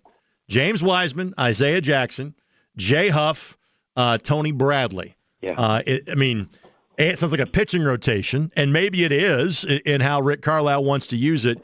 Is there a guy of that group that is in front of the others at this point, or is that starting 5 still TBD 16 days out from the start of the season? I'm going to guess that it's Isaiah Jackson. He's had most of the run early on with the starting 5. But I think, to your point, in a pitching rotation, what do they say now, that it's a bullpen game? Sometimes it's not right. a starter, but you'll see 4 or 5 bullpen pitchers over the course of a game. I think you could see, and again, we'll see if they keep 4, because basically Tony Bradley and DeLon Wright, 2 veterans, are fighting for that 15th position. Yeah. Wright is a wing or a guard. Bradley's a big who played, I thought, pretty well late in the postseason for the Pacers. So I think it'll be interesting. I think each and every night, based on a matchup or whatever, could be a different guy in that situation getting the bulk of the minutes at the 5. Jay Huff is different than Isaiah Jackson. Jay Huff may be a little bit more like Miles Turner, a stretch 3 who can shoot the 3, a stretch 5 Yep. who can shoot the 3, is a dunker, block shots. Isaiah Jackson, of course, has gotten stronger. He's a little smaller, but he is stronger. And he said yesterday, I was intrigued. He said, I've really worked on my ball handling, because I know as a 5 with the Pacers, I need to be able to put the ball on the floor. I need to be in a dribble handoff situation. So I just think each and every night, the way I look at it, and we'll have to see how the season starts, I think you could see a different player each night playing a different role. I know from an injury standpoint, Cam Jones is dealing with one, but frankly, he's your 3rd point guard at best. That's more of a depth piece. Ben Shepherd was a guy that, again, has earned his minutes, and people that thought that he's just kind of a one-trick pony, he's not been the case. He's a bit banged up right now. Let's focus on him injury-wise. About Ben, what can you tell us? Yeah, he's got, I think, a little bit of a calf strain, and so they've definitely been managing his situation. He's not done a lot in training camp. Neither has Cam Jones. And that's why I say as you look at tonight and moving on into the preseason based on the availability of those two guys, I think it gives more minutes to a Johnny Furphy, to a Jarris Walker. Again, DeLon Wright has come in, an 11-year veteran. He played in Milwaukee and with the Knicks last year. In fact, he was really good in the game the Knicks beat the Pacers at Gainbridge Fieldhouse last year in the playoffs. So he's a guy that, gives the Pacers another veteran presence because you hope you're not injured throughout the year, but it's a long season. And so I think the way that these guys are utilized in the preseason is to give them familiarity, give them minutes so that when needed, when called upon, they're ready to go. What final thing, we'll let you go. And again, this is such a weird spot because of how wonderful everything was up until the first half of the last game last year. And so no Tyrese. Miles elects to move on. So you're coming off the highest high the Pacers have had. And again, there's still really good pieces here. I think this is a playoff team. It's my long-winded way of saying, Chris, what exactly are your expectations for this Pacers team in 2025-26? Well, as we both know, this group loves being the underdogs, and they were the underdogs that they felt in every playoff series last year. And you go back to the playoffs 2 years ago when they went to the Eastern Conference Finals. Most publications and websites or whatever that I see have the Pacers anywhere from 9th to 11th. And this is the defending Eastern Conference champs, and that means you were number one. So I think that they can be better, absolutely, than they're projected. I think I heard KB today early in the morning talk about 38 wins, 38-44. I just think they can be a lot higher than that. Here's the thing, Greg. This group, and most of them have been together for the last 2 years, have played 40 playoff games over the last 2 years. That's the most of any team in the NBA. They have 23 playoff wins. That, to me, says a lot about the group. And I think when it comes to situations late game, I think you can rely a lot on that. And it's not just been Tyrese Halliburton. I mean, we saw last year Nesmith hit some unbelievable shots in New York. Andrew Nembhard, Pascal Siakam. I mean, these guys have done it at a high level. And I just think playing at that level in the postseason the last 2 years will help them in the regular season this year. Now, the only thing I worry about is you put that sort of Miles on, it leads to more injuries, but you're absolutely spot on from an experience standpoint and a talent standpoint as well. Congrats on year number 20, my friend. I hope there's a lot more coming for you. As always, thanks for the time. And my guess is you were interested in that last question I got before our conversation. You had no problem bringing up a little Monon Bell chat on the program, right? Right, yeah. I mean, it's Wabash DePaul. Now, it's funny because Eddie White, his son pitched at DePaul. Oh, he claims both DePaul and the University of Indianapolis. Absolutely, exactly. Yes, sir. He complained. And again, I have Indy roots, as you know. Yes, you do. I was the SID back there in the 80s. But I always like to tell them, this is no disrespect to DePaul, because DePaul football's been tremendous. DePaul's a great school. Really, for me, it came down to Wabash or DePaul 40-some years ago. And I just had a better visit at Wabash and loved Coach Petty and what they had. But I always tell Eddie when he gives me grief about DePaul beating Wabash in the Monon Bell, yeah, but I don't think any of those guys have rings, right? And I was going to say, yeah. even valuable reserves get rings. So I always try to shut Eddie up when it comes to that. Just move that ring to a specific finger. You'll be just fine. Chris Denari, voice of the Pacers, joining us now. Congrats, buddy. We'll do it again soon. All right, thanks, Rake. Chris Denari, again, joining us on the Andy Moore Automotive Group hotline. We'll take this quick timeout. Rest of the show is me and you, and if you text the show, it's James, because I can't figure out how to read the text line. But he can. You can call the show, 317-239-1070. You can text the show the same way. Hit me up on Twitter as well, at Greg Rakestraw. You and I will take it from here on 93.5 and 107.5 The Fan.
here, and the beat goes on. 93.5 and 107.5, The Fan. Whatever you might be thinking about on this Tuesday afternoon, thanks for spending some time with us when a substitute teacher is in the building. One that has a key card nonetheless, but still. Greg Rakestraw filling in for JMV. He gets a couple of well-deserved days off. He is back on Thursday. He is on location both Thursday and Friday. Would you expect anything less from John this time of year? It's 93.5 and 107.5, The Fan, and I believe he would pronounce this the finger, channeling his inner Ron Sexton on that front. God rest his soul. But I made that reference to Kristen Airy, where he should place his Wabash championship ring if somebody's going to give him some grief about his choice of schools, even though, yes, the Tigers have had the bell for each of the last 3 years. Sorry, Wabash folks. But I bring up the finger because Jerry Jones got fined $250,000 for said finger. I'll stop saying it that way. You're welcome. His defense, he put up the wrong show of hand. The intention was thumbs up. So should we do this for those? Because there's no FCC rules on the Twitter stream, right? Oh, yeah. On YouTube. So I want to give James a thumbs up for the great job that he has done so far today. Right back You're at you, number buddy. one. You've done a great. Oh, not that one. Okay. It is easy for multi-billionaires to get their fingers confused. So, James, again, a lot of thought here. Hey! There it is. Thumbs up for the great job that you have done so far and every day, frankly, in that seat on the program. I mean, if you're Jerry Jones, can't just go, hey, man, my emotions got the best of me. And don't you have it in the bank where you can just do that after every game if your team wins? Just tell the NFL, listen, I'm going to donate $250,000 to charity so I can flip off the opposing fan base after every win. And it's the Cowboys. They're going to win 7 or 8 games anyway. He's only got $2 million at the end of the year. But yes, I showed them the wrong finger. I'm not buying that. Maybe that's just me. All right. In other news, random news. First of all, this is not random, and I have not seen this officially yet from the Colts, but Jolie Erickson has the story that I have seen and given credit to. Michael Badgley, it appears, is going to be the new kicker for the Indianapolis Colts. 8 players tried out earlier today. Of course, as mentioned earlier, Michael began his career with the Indianapolis Colts while he kicked for the Chargers first. He ended up kicking for the Colts in 2021, missed all of last year due to injury, but literally in the postgame show, even on Sunday, I said, listen, there's a couple of guys that used to kick for the Colts that probably are going to be under consideration, Badgley being one of them. Rodrigo Blankenship has been kicking in the UFL being the other. It's the Money Badger is the direction. Apparently the Colts are going to go. Again, nothing official yet, but obviously they have to make a move at some point in time, and it appears that Badgley is going to be that guy. So in case you missed that, I did reference the fact earlier that Braden Smith has been named the preseason Big Ten Player of the Year for a second consecutive year. Both he and Trey Kaufman-Renn are first team all Big Ten in terms of preseason. No IU player was selected, in case you were wondering. What has been announced or selected, though, is tip times and television/streaming designations for Big Ten basketball games. So in case you were wondering of the Purdue-IU variety, the game at Assembly Hall, Tuesday, January the 27th, 9 o'clock game. You better have your streaming package ready. That one is going to Peacock. The second game will be on Friday, February the 20th. That is at Mackey. That is an 8 o'clock tip-off, and that is a national telecast on Fox. Not a big fan of the Friday, but again, that ship has sailed in terms of Friday night football in the fall, Friday night college basketball. When you have 18 teams, you got a bunch of television networks, mouths to feed, and frankly, you're getting millions, if not billions of dollars from a television revenue standpoint. If they tell you to play the game Wednesday morning at 2 a.m., you're going to do it. And so it is all about television windows. And basically, having games 7 days a week is going to be the norm going forward. And so it is what it is. I get this from Hammer and Rails on Twitter, and this is a list of the different channels that you need to be on to find the Boilermakers this year, the preseason number one team in the country. They will appear on SEC Network one time, Big Ten Plus twice. Again, that's more streaming. BTN 8 times. This number catches your attention as to the prevalence of the amount of Big Ten games that will be on Peacock. 8 times on Peacock for the Boilers this year. Once on ESPN2, 2 on CBS Sports Network, twice on FS1, 5 on CBS, 4 on Fox.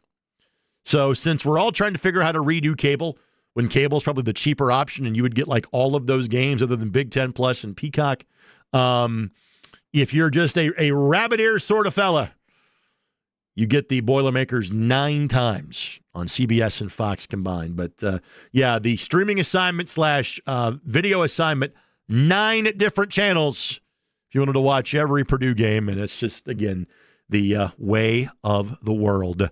Your texts, your phone calls, your prayers when we come back on 93.5 and 107.5 The Fan.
with JMV. Well, not really. I felt it on my leg.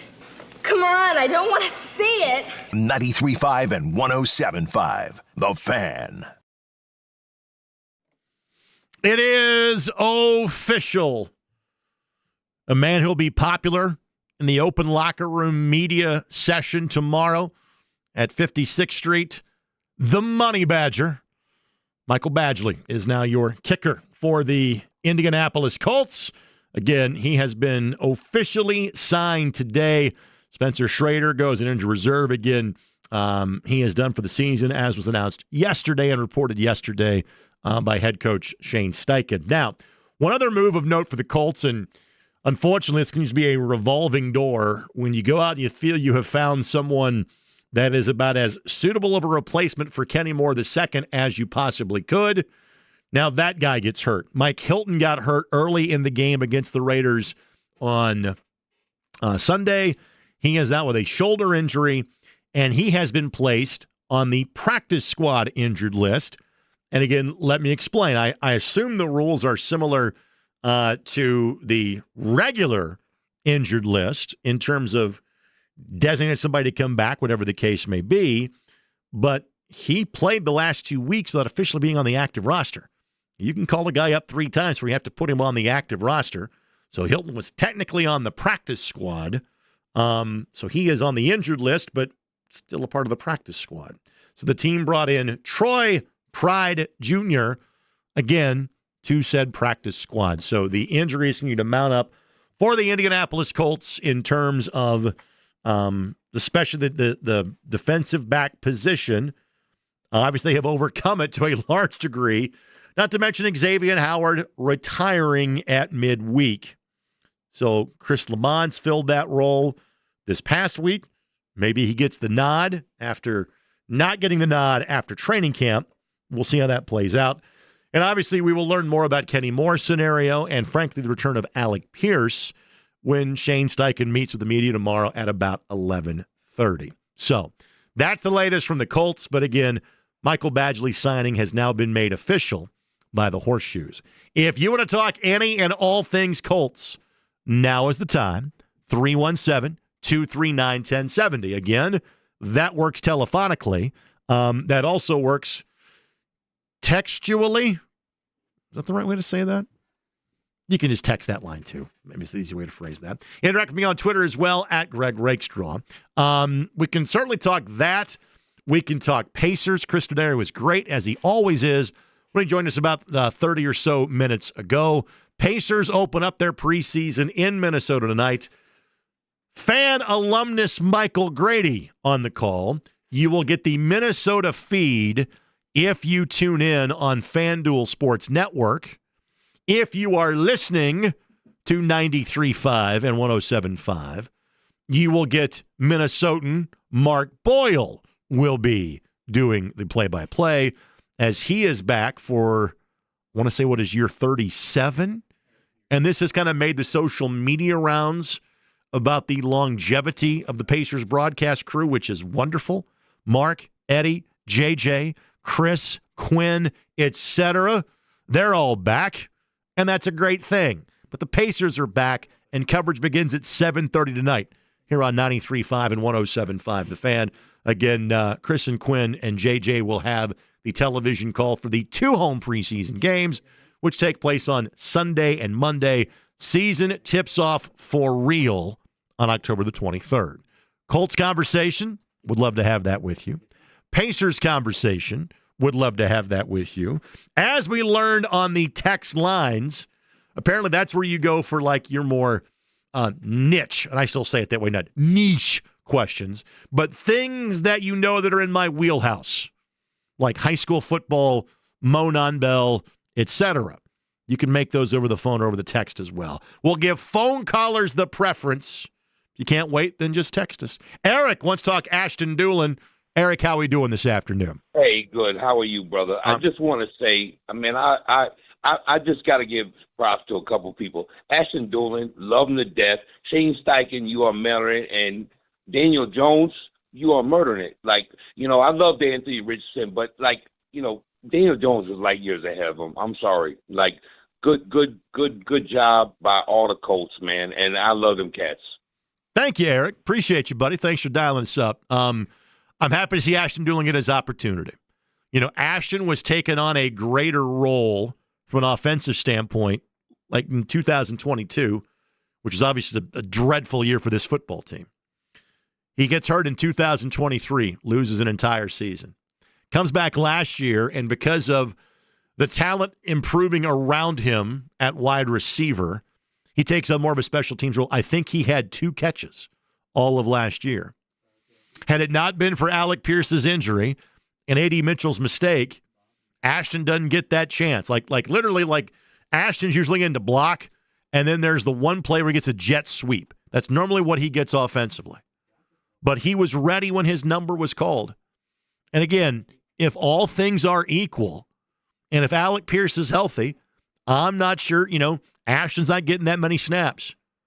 But he's a guy that I don't mind giving him an extra play or two, where you're drawing up the play for him. That's more of a basketball term, where we say, we're not running any offense for that guy. Your job is to go get rebounds, set screens, and play defense. And if offense finds you, great. We're not running offense for you.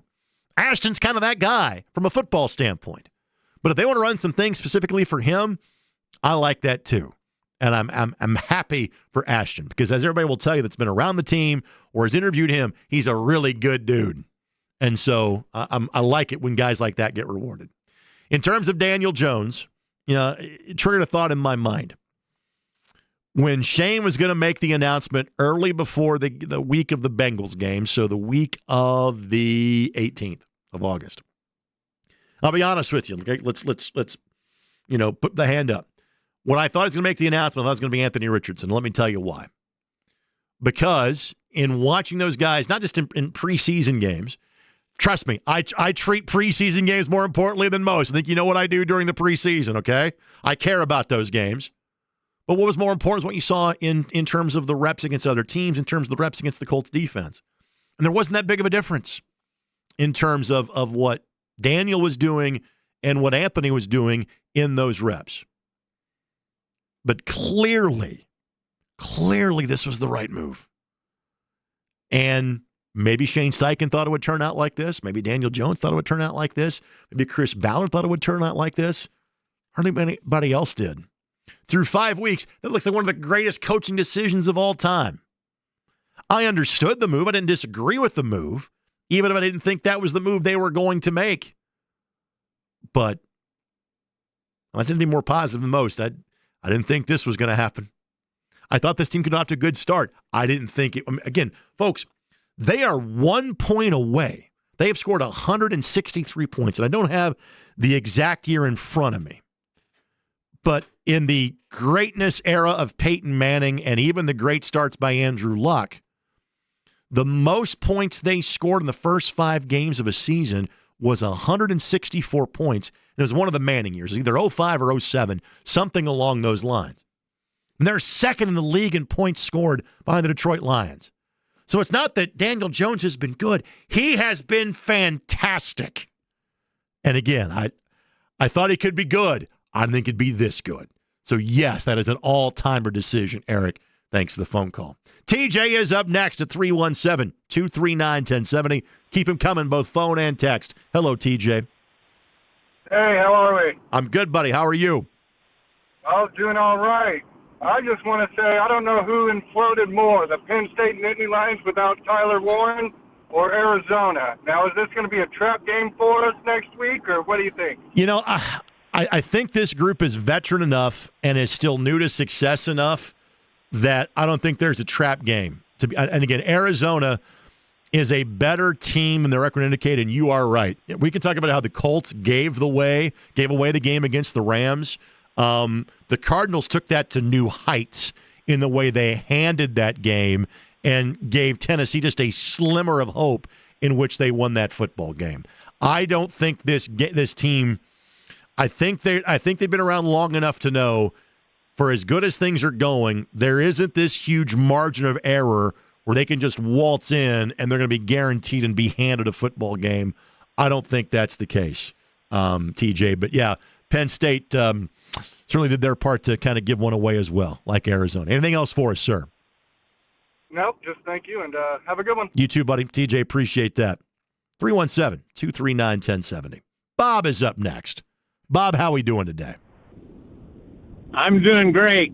Thanks, Rick, for taking my call. You mentioned high school football. That's right up my alley. So I got to have you give us some love from my alma mater, Southmont. We'll be playing Cascade Friday night. Massive game. They're both 7-0. Southton 1A ranked 10th in the state. Cascade, I believe, and you would probably know better than me, I think they're like 5th in 3A. Yep.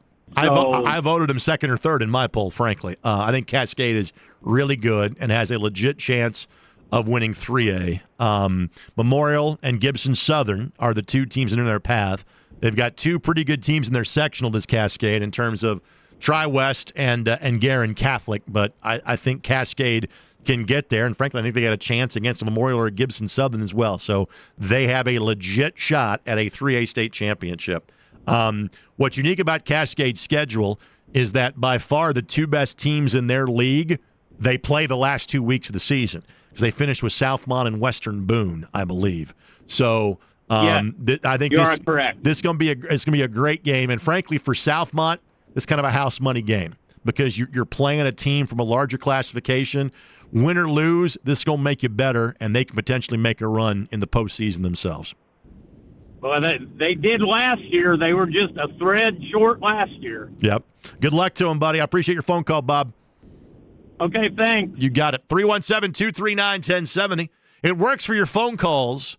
It works for your text as well. Now, again, I am not the level of pampered star where I feel I'm incapable of doing. This job is by no means beneath me.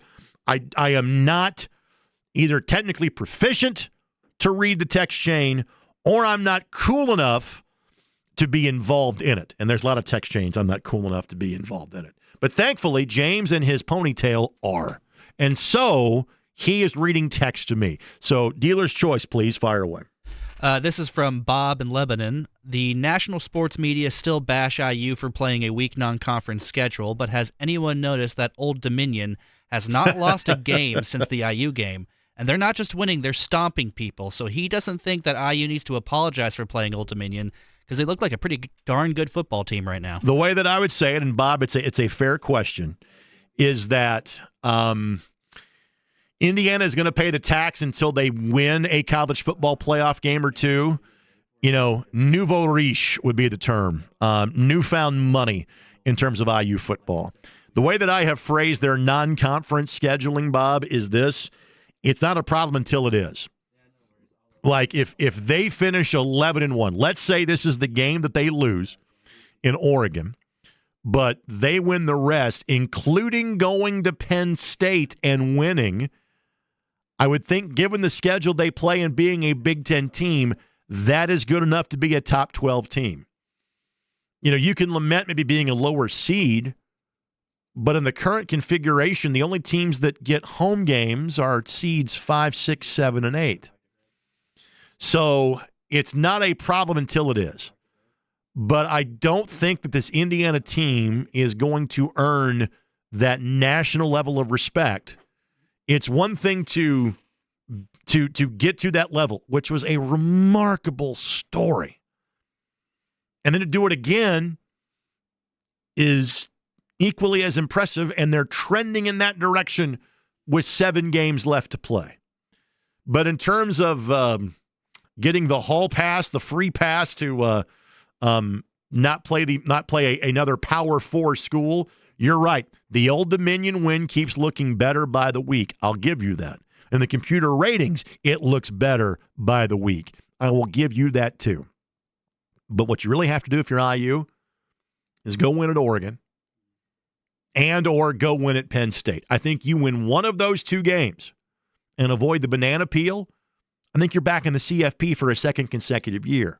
And then if you're able to win one of those games and advance to a traditional bowl game, then Indiana doesn't have to apologize for a damn thing because nobody's talking about World Wide Web WWW, what your 3 non-conference games look like. Oh, Jordan, I was just about to get to your telephone call. Oh, and then wow. Jordan dropped. Back to the text as we go.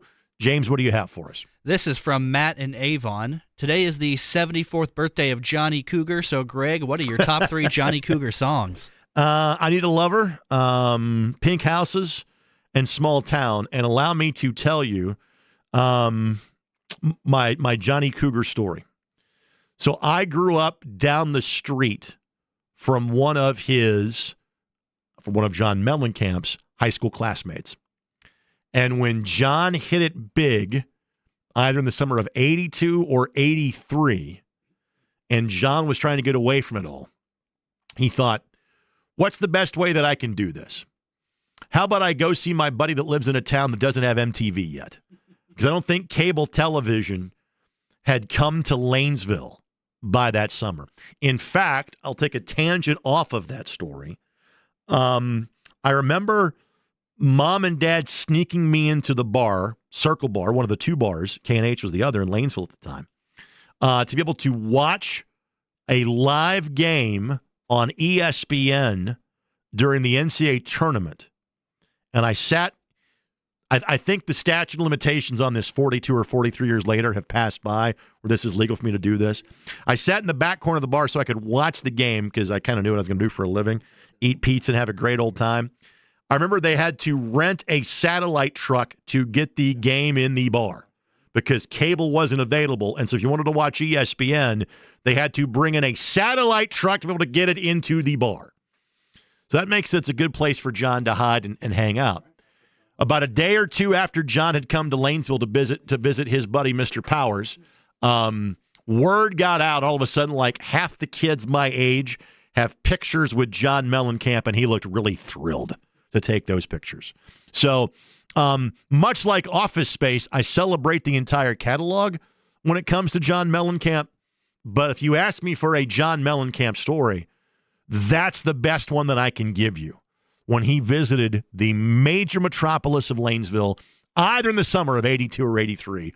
One of those 2 I have forgotten by now. Back to the phone lines we go. Chris is up next at 317-239-1070. Hello, Chris. Hey, how we doing? Good, buddy. Hey, I wanted to talk a little bit about that late dirty hit on our on Spencer Schrader on Sunday. You know what? He was trying to make a block and he just missed it. And everything in life is timing.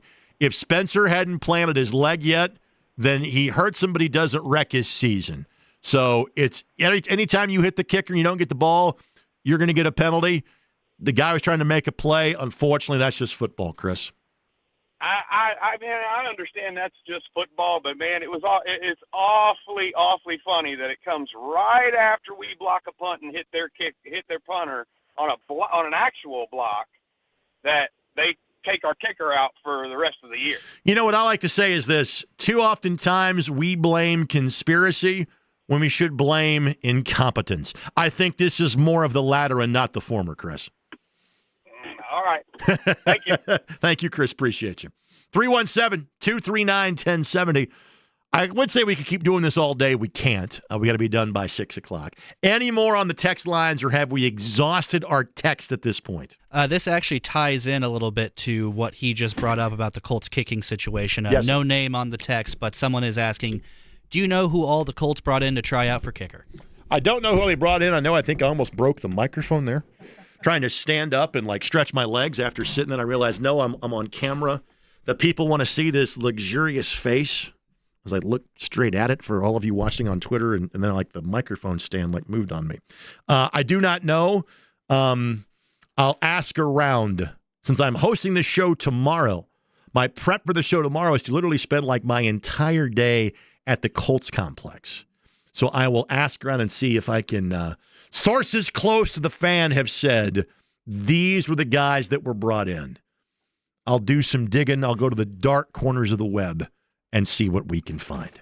There you go. 317-239-1070 is the telephone number. That's also the text line as well. You can tweet to the show at Greg Rakestraw. And now I can tell when James grabs the microphone, that means Another text has popped through.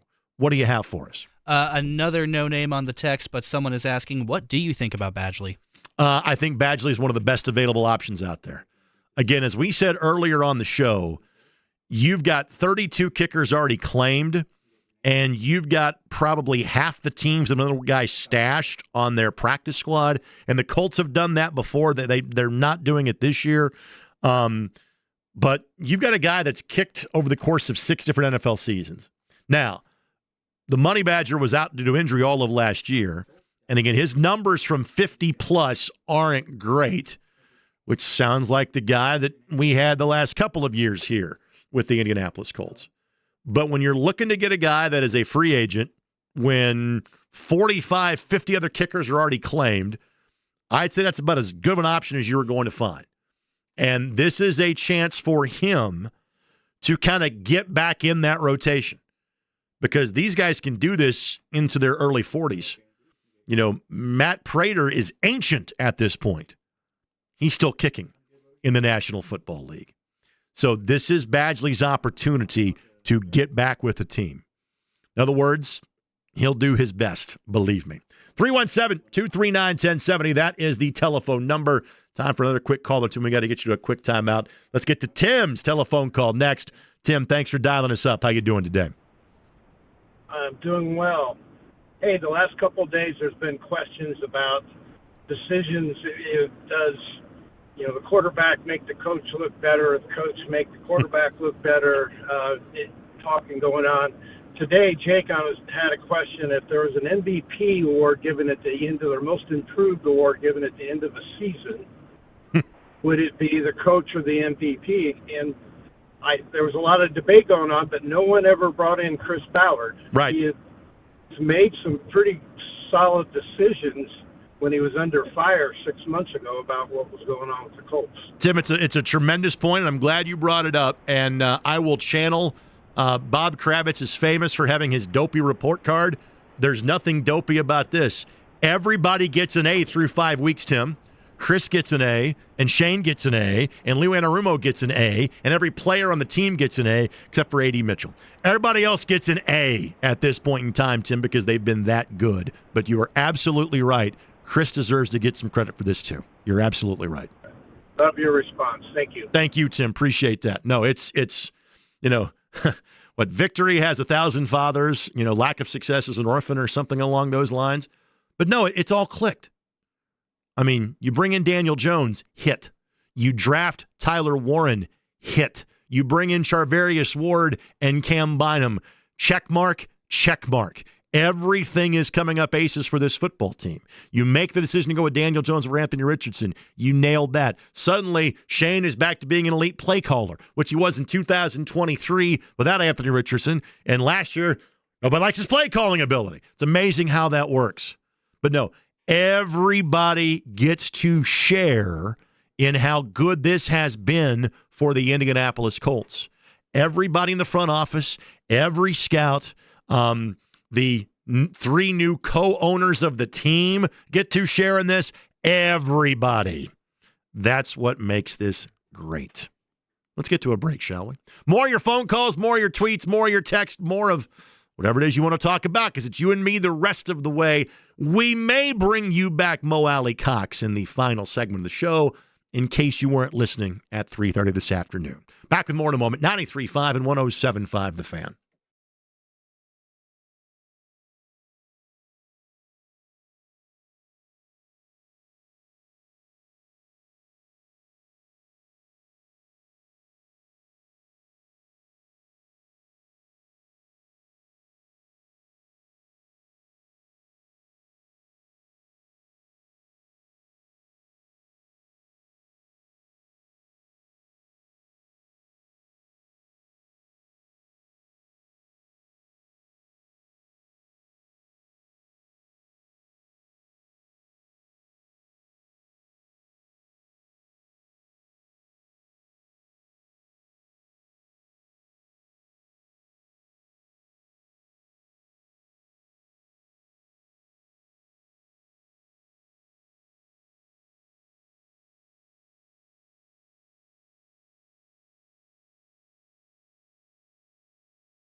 All right, Hamilton. 93.5 and 107.5. The Fan.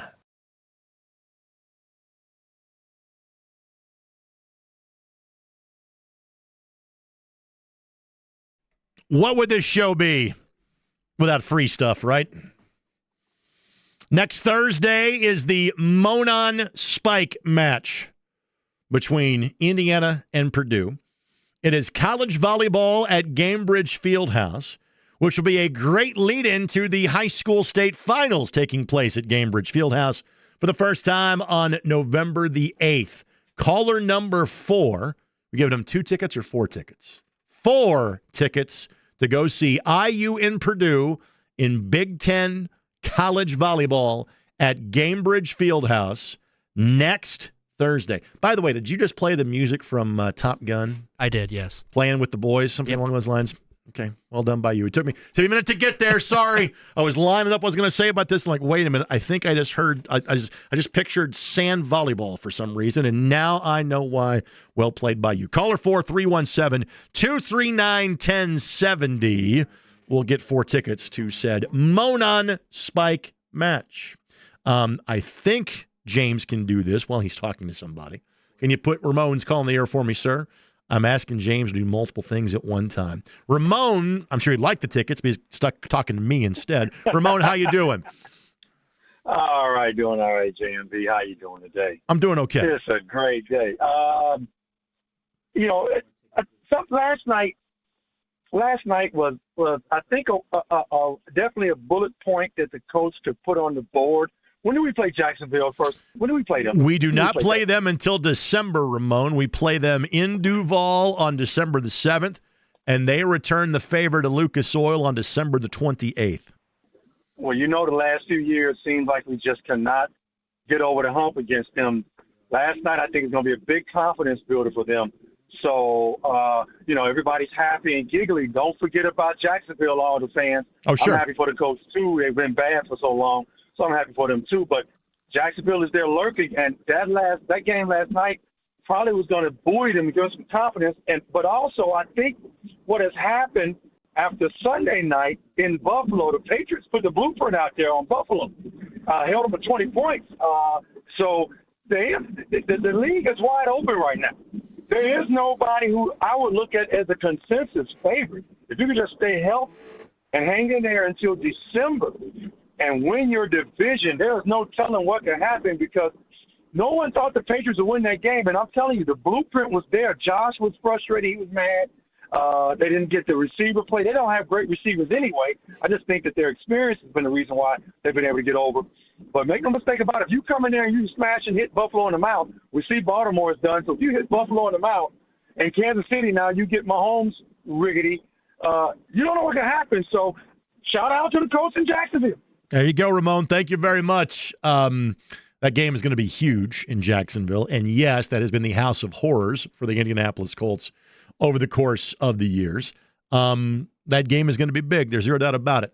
Your bigger point in terms of there's not necessarily a dominant team in the National Football League this year, I would tend to agree with that. Clearly, the record indicates that because the Dolphins didn't have to get to week 6 before the champagne got popped this year. Rest in peace, Mercury Morris, on that front. But, the Eagles and the Bills were the last two of the Mohicans left standing. Bills gave up a bunch of points to the Ravens, still won in week 1, and then just got beat by the Patriots in their own building on Sunday night. Eagles looked as good as any team in the National Football League until they squandered a 17-3 lead against the Broncos on Sunday. Everybody else has one loss. There is certainly an opportunity for the Colts or the Jaguars or anybody else of that ilk to have this be a special year.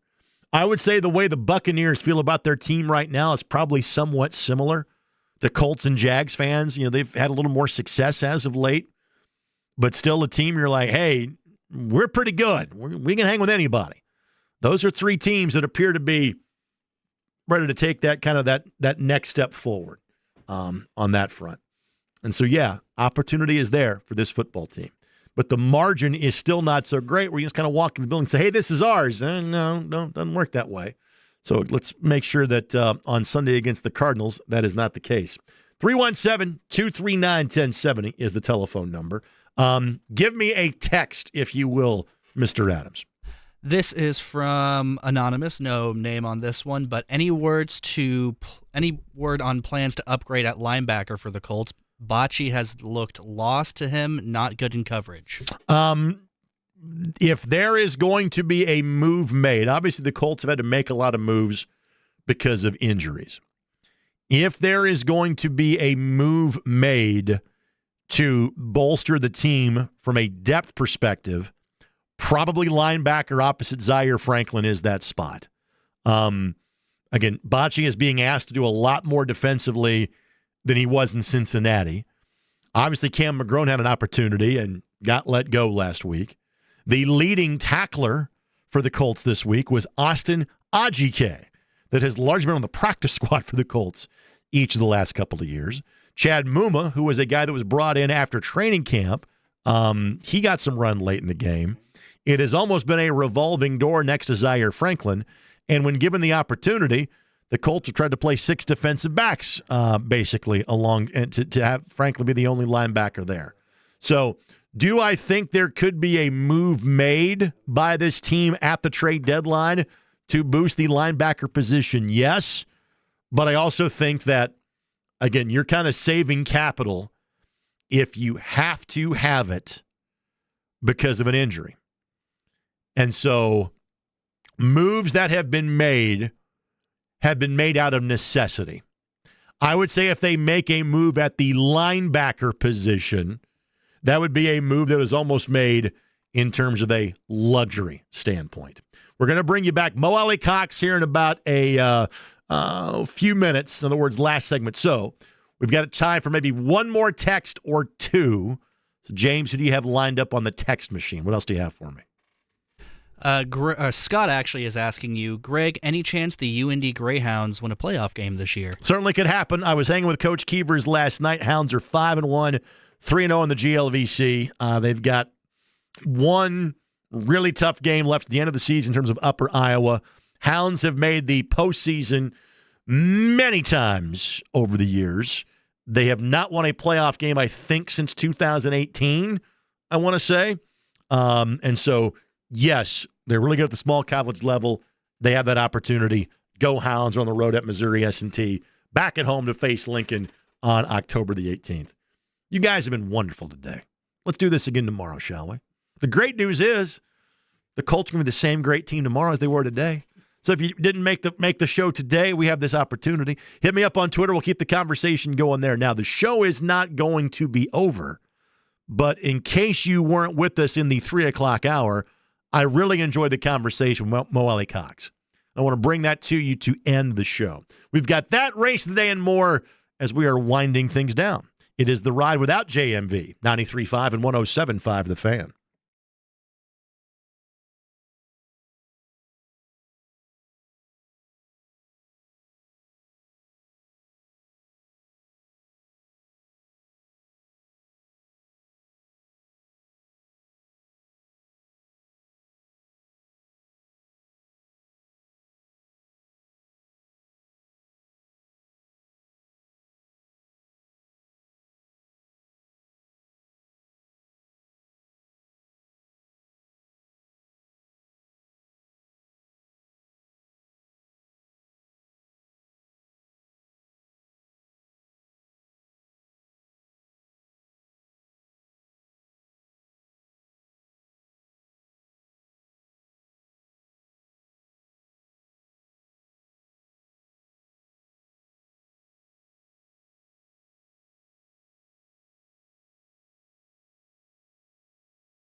Ride with JMV. Yippee-ki-yay, Mr. Falcon.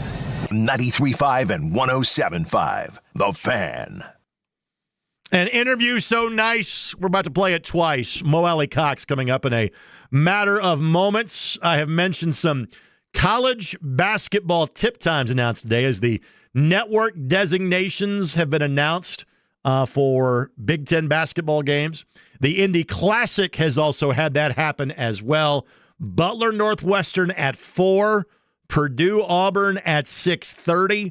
Both of those games will be on Peacock. So again, that is the December 20th games at Gamebridge. All right, before we get to Mo, race of the day. Our winner is Toby Cox. The horse is Golden Bay.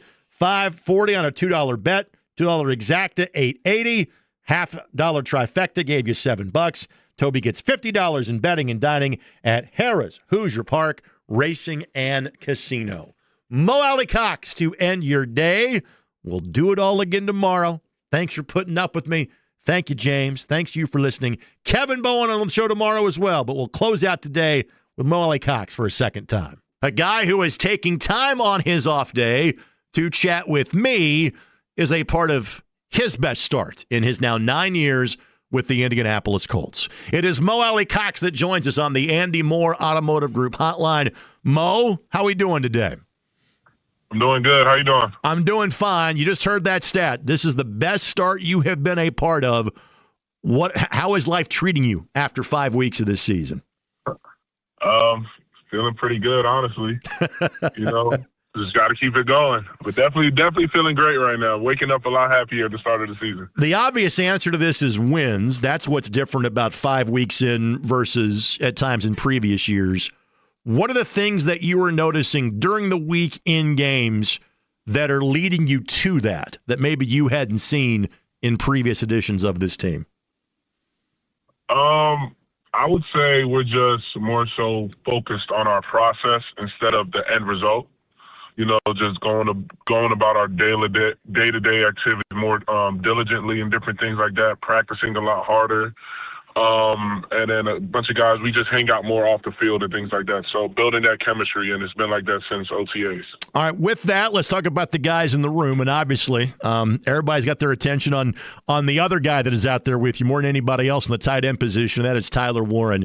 At what point in time when he got to town in late April, early May, did you realize, hey, we got something special here? Probably like his first or second practice. I mean, he came in making plays from day one.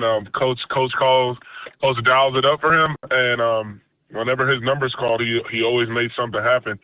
And as a rookie, that's something that helps build your confidence early. Because I mean, if you don't have success early, you might get down in the dumps and stuff like that. But I think he's we've all trusted him from day one, put a lot on his plate, and he's handled it appropriately. Now, he is a key cog of the team, but you touched on a word. He is still a rookie. What's any sort of rookie duties that he has to perform for the other guys in the tight end room, or is he past that at this point? Nah, I mean, our room is pretty chill, so we don't make anybody do anything crazy. I think that stems from having Jack in the room for so long and Jack not having me do anything, so I don't really make him do anything. The only thing he really has to do is make sure we all have our towels after practice and stuff like that. But other than that, yeah. And have some snacks in the room, but other than that, we don't make him do anything. He's got a couple of things to do, so he's not off the hook completely, but nothing embarrassing. Not completely, but it's nothing crazy. All right. Was there any part of you when he gets drafted, you go, well, there go my catches, or is it immediately, you know what, this guy's going to help us win. That's all I need to do. Definitely it's going to be, this guy's definitely going to help us win. I mean, I wasn't really too worried about my catches because my role was being a blocking tight end anyway, so I didn't really have many catches the last 2 years. So, I mean, it's good to get that new F tight end in the room because my role really hasn't changed. I'm still primarily inline blocking, doing all my stuff. But now we have a guy in the room who can make plays in a passing game, and he can really do it all, honestly. So if you haven't known, we've done a lot more 12 and 13 personnel this year, and we've had a lot of success out of it with him in the room. I would assume that you knew this, and we all kind of learned this, that if the Colts had attempted a field goal Drew would have been the snapper after Spencer got hurt? Is that a factual statement? I mean, yeah, but it's not like we don't practice it. Honestly, Mace has him and Tyler practice snapping the ball every week after practice. So it wasn't like it would have been foreign, but it definitely would have felt a lot different because it came up in a game situation. But that's why we practice, and we go over those situations in practice all the time. So I think if it had come up, I think Drew would have done a great job doing it. Again, Alie-Cox, again, I can't believe his 9th year with the Indianapolis Colts. Joining us now, Greg Rakestraw filling in here on 93.5 and 107.5 The Fan. When you hear that, knowing you're approaching a decade in the National Football League, what immediately kind of fires off in your mind when you know, my goodness, I've made it 9 years in the league? One, it just sounds crazy hearing that. It's coming from not having played any football at all. Two is also, man, time flies because it doesn't feel like it's been 9 years, but it has 9 years, and you just take that to just cherish every opportunity you have in this league because a lot of guys don't even make it that far. When did you first start here in college, when you're getting all these rebounds and scoring all these buckets and pressing everybody out of the building when you're playing for VCU? When did it start to kind of get to you that maybe your future was going to be in football and not in basketball? A bunch of teams, well, people always talk about it, but my sophomore year is when it kind of really took off. But at that point in my mind, I'm like, I'm playing basketball. But then like probably halfway through my senior year, that's when I was probably made that decision. I was like, yeah, let me just go try football out. I mean, I'm undersized, 6'6", playing in the post and basketball, so don't think I have a very long NBA career doing that. So I was like, let me just go try football. If it works out, it works out. If it doesn't, I'll just go back to playing basketball. But it ended up working out, and I've been here ever since. You have played for 9 years. You have long since earned your pension. I think it has worked out for you. Yep. Last time I saw you around a basketball game was at like the Kyle Guy Pro-Am a handful of years ago. You weren't playing. You and Jelani and Drew were just there watching. How often do you still hoop at this point? I used to hoop a lot, but then once I signed that second contract, I don't really play basketball at all because I don't want to risk injury and stuff like that, you know. So, but I might shoot around here and there, but actually physically playing like hard-nosed pickup game, I don't really play at all. We always kind of put you off to the side because, again, you were too good. You played on a major college basketball program. We talked about this in terms of JT Tuimoloau being a guy that had some D1 offers. If you take yourself out of the equation, who do you think the best basketball player is in that locker room right now? I'll go with AR. Really? How's his game? Yeah. AR's pretty good, and you see how athletic he is, right? Man, so he can slash to that rim at will. The man caught his own pass. I believe that athleticism from on Sunday. 2 days removed from a game. How are you feeling? How much do you feel it in your bones the day after and the day after an NFL game? Oh, man, it was crazy because yesterday, Sunday I was like, man, I feel good. But then yesterday I woke up, I was like, man, I'm hurting. I got home, like, man, I'm moving slow. But today I woke up feeling great. Normally by Tuesday you're feeling a lot better. Wednesdays when you're really feeling somewhat back to normal. But that day after, especially that game we just played, we ran the ball a good amount of time. So it was definitely a physical game, man. It definitely takes a toll on you, but, I mean, hey, it's what we signed up for. Again, it's better than having a real job. I use that line in my line of work all the time. Alie-Cox joining us. A couple quick things to let him go as we appreciate his time, especially on what is his day off. It's been in 10 or so minutes yapping with us here on 93.5 and 107.5 The Fan. Coaches always say, hey, you get to enjoy it for Sunday night. By Monday morning, you got to flip your mind. It's on to the next game. At what point in time do you really shift your mentality from, hey, Sunday was great, but now it's the next one? When do you kind of flip that switch yourself?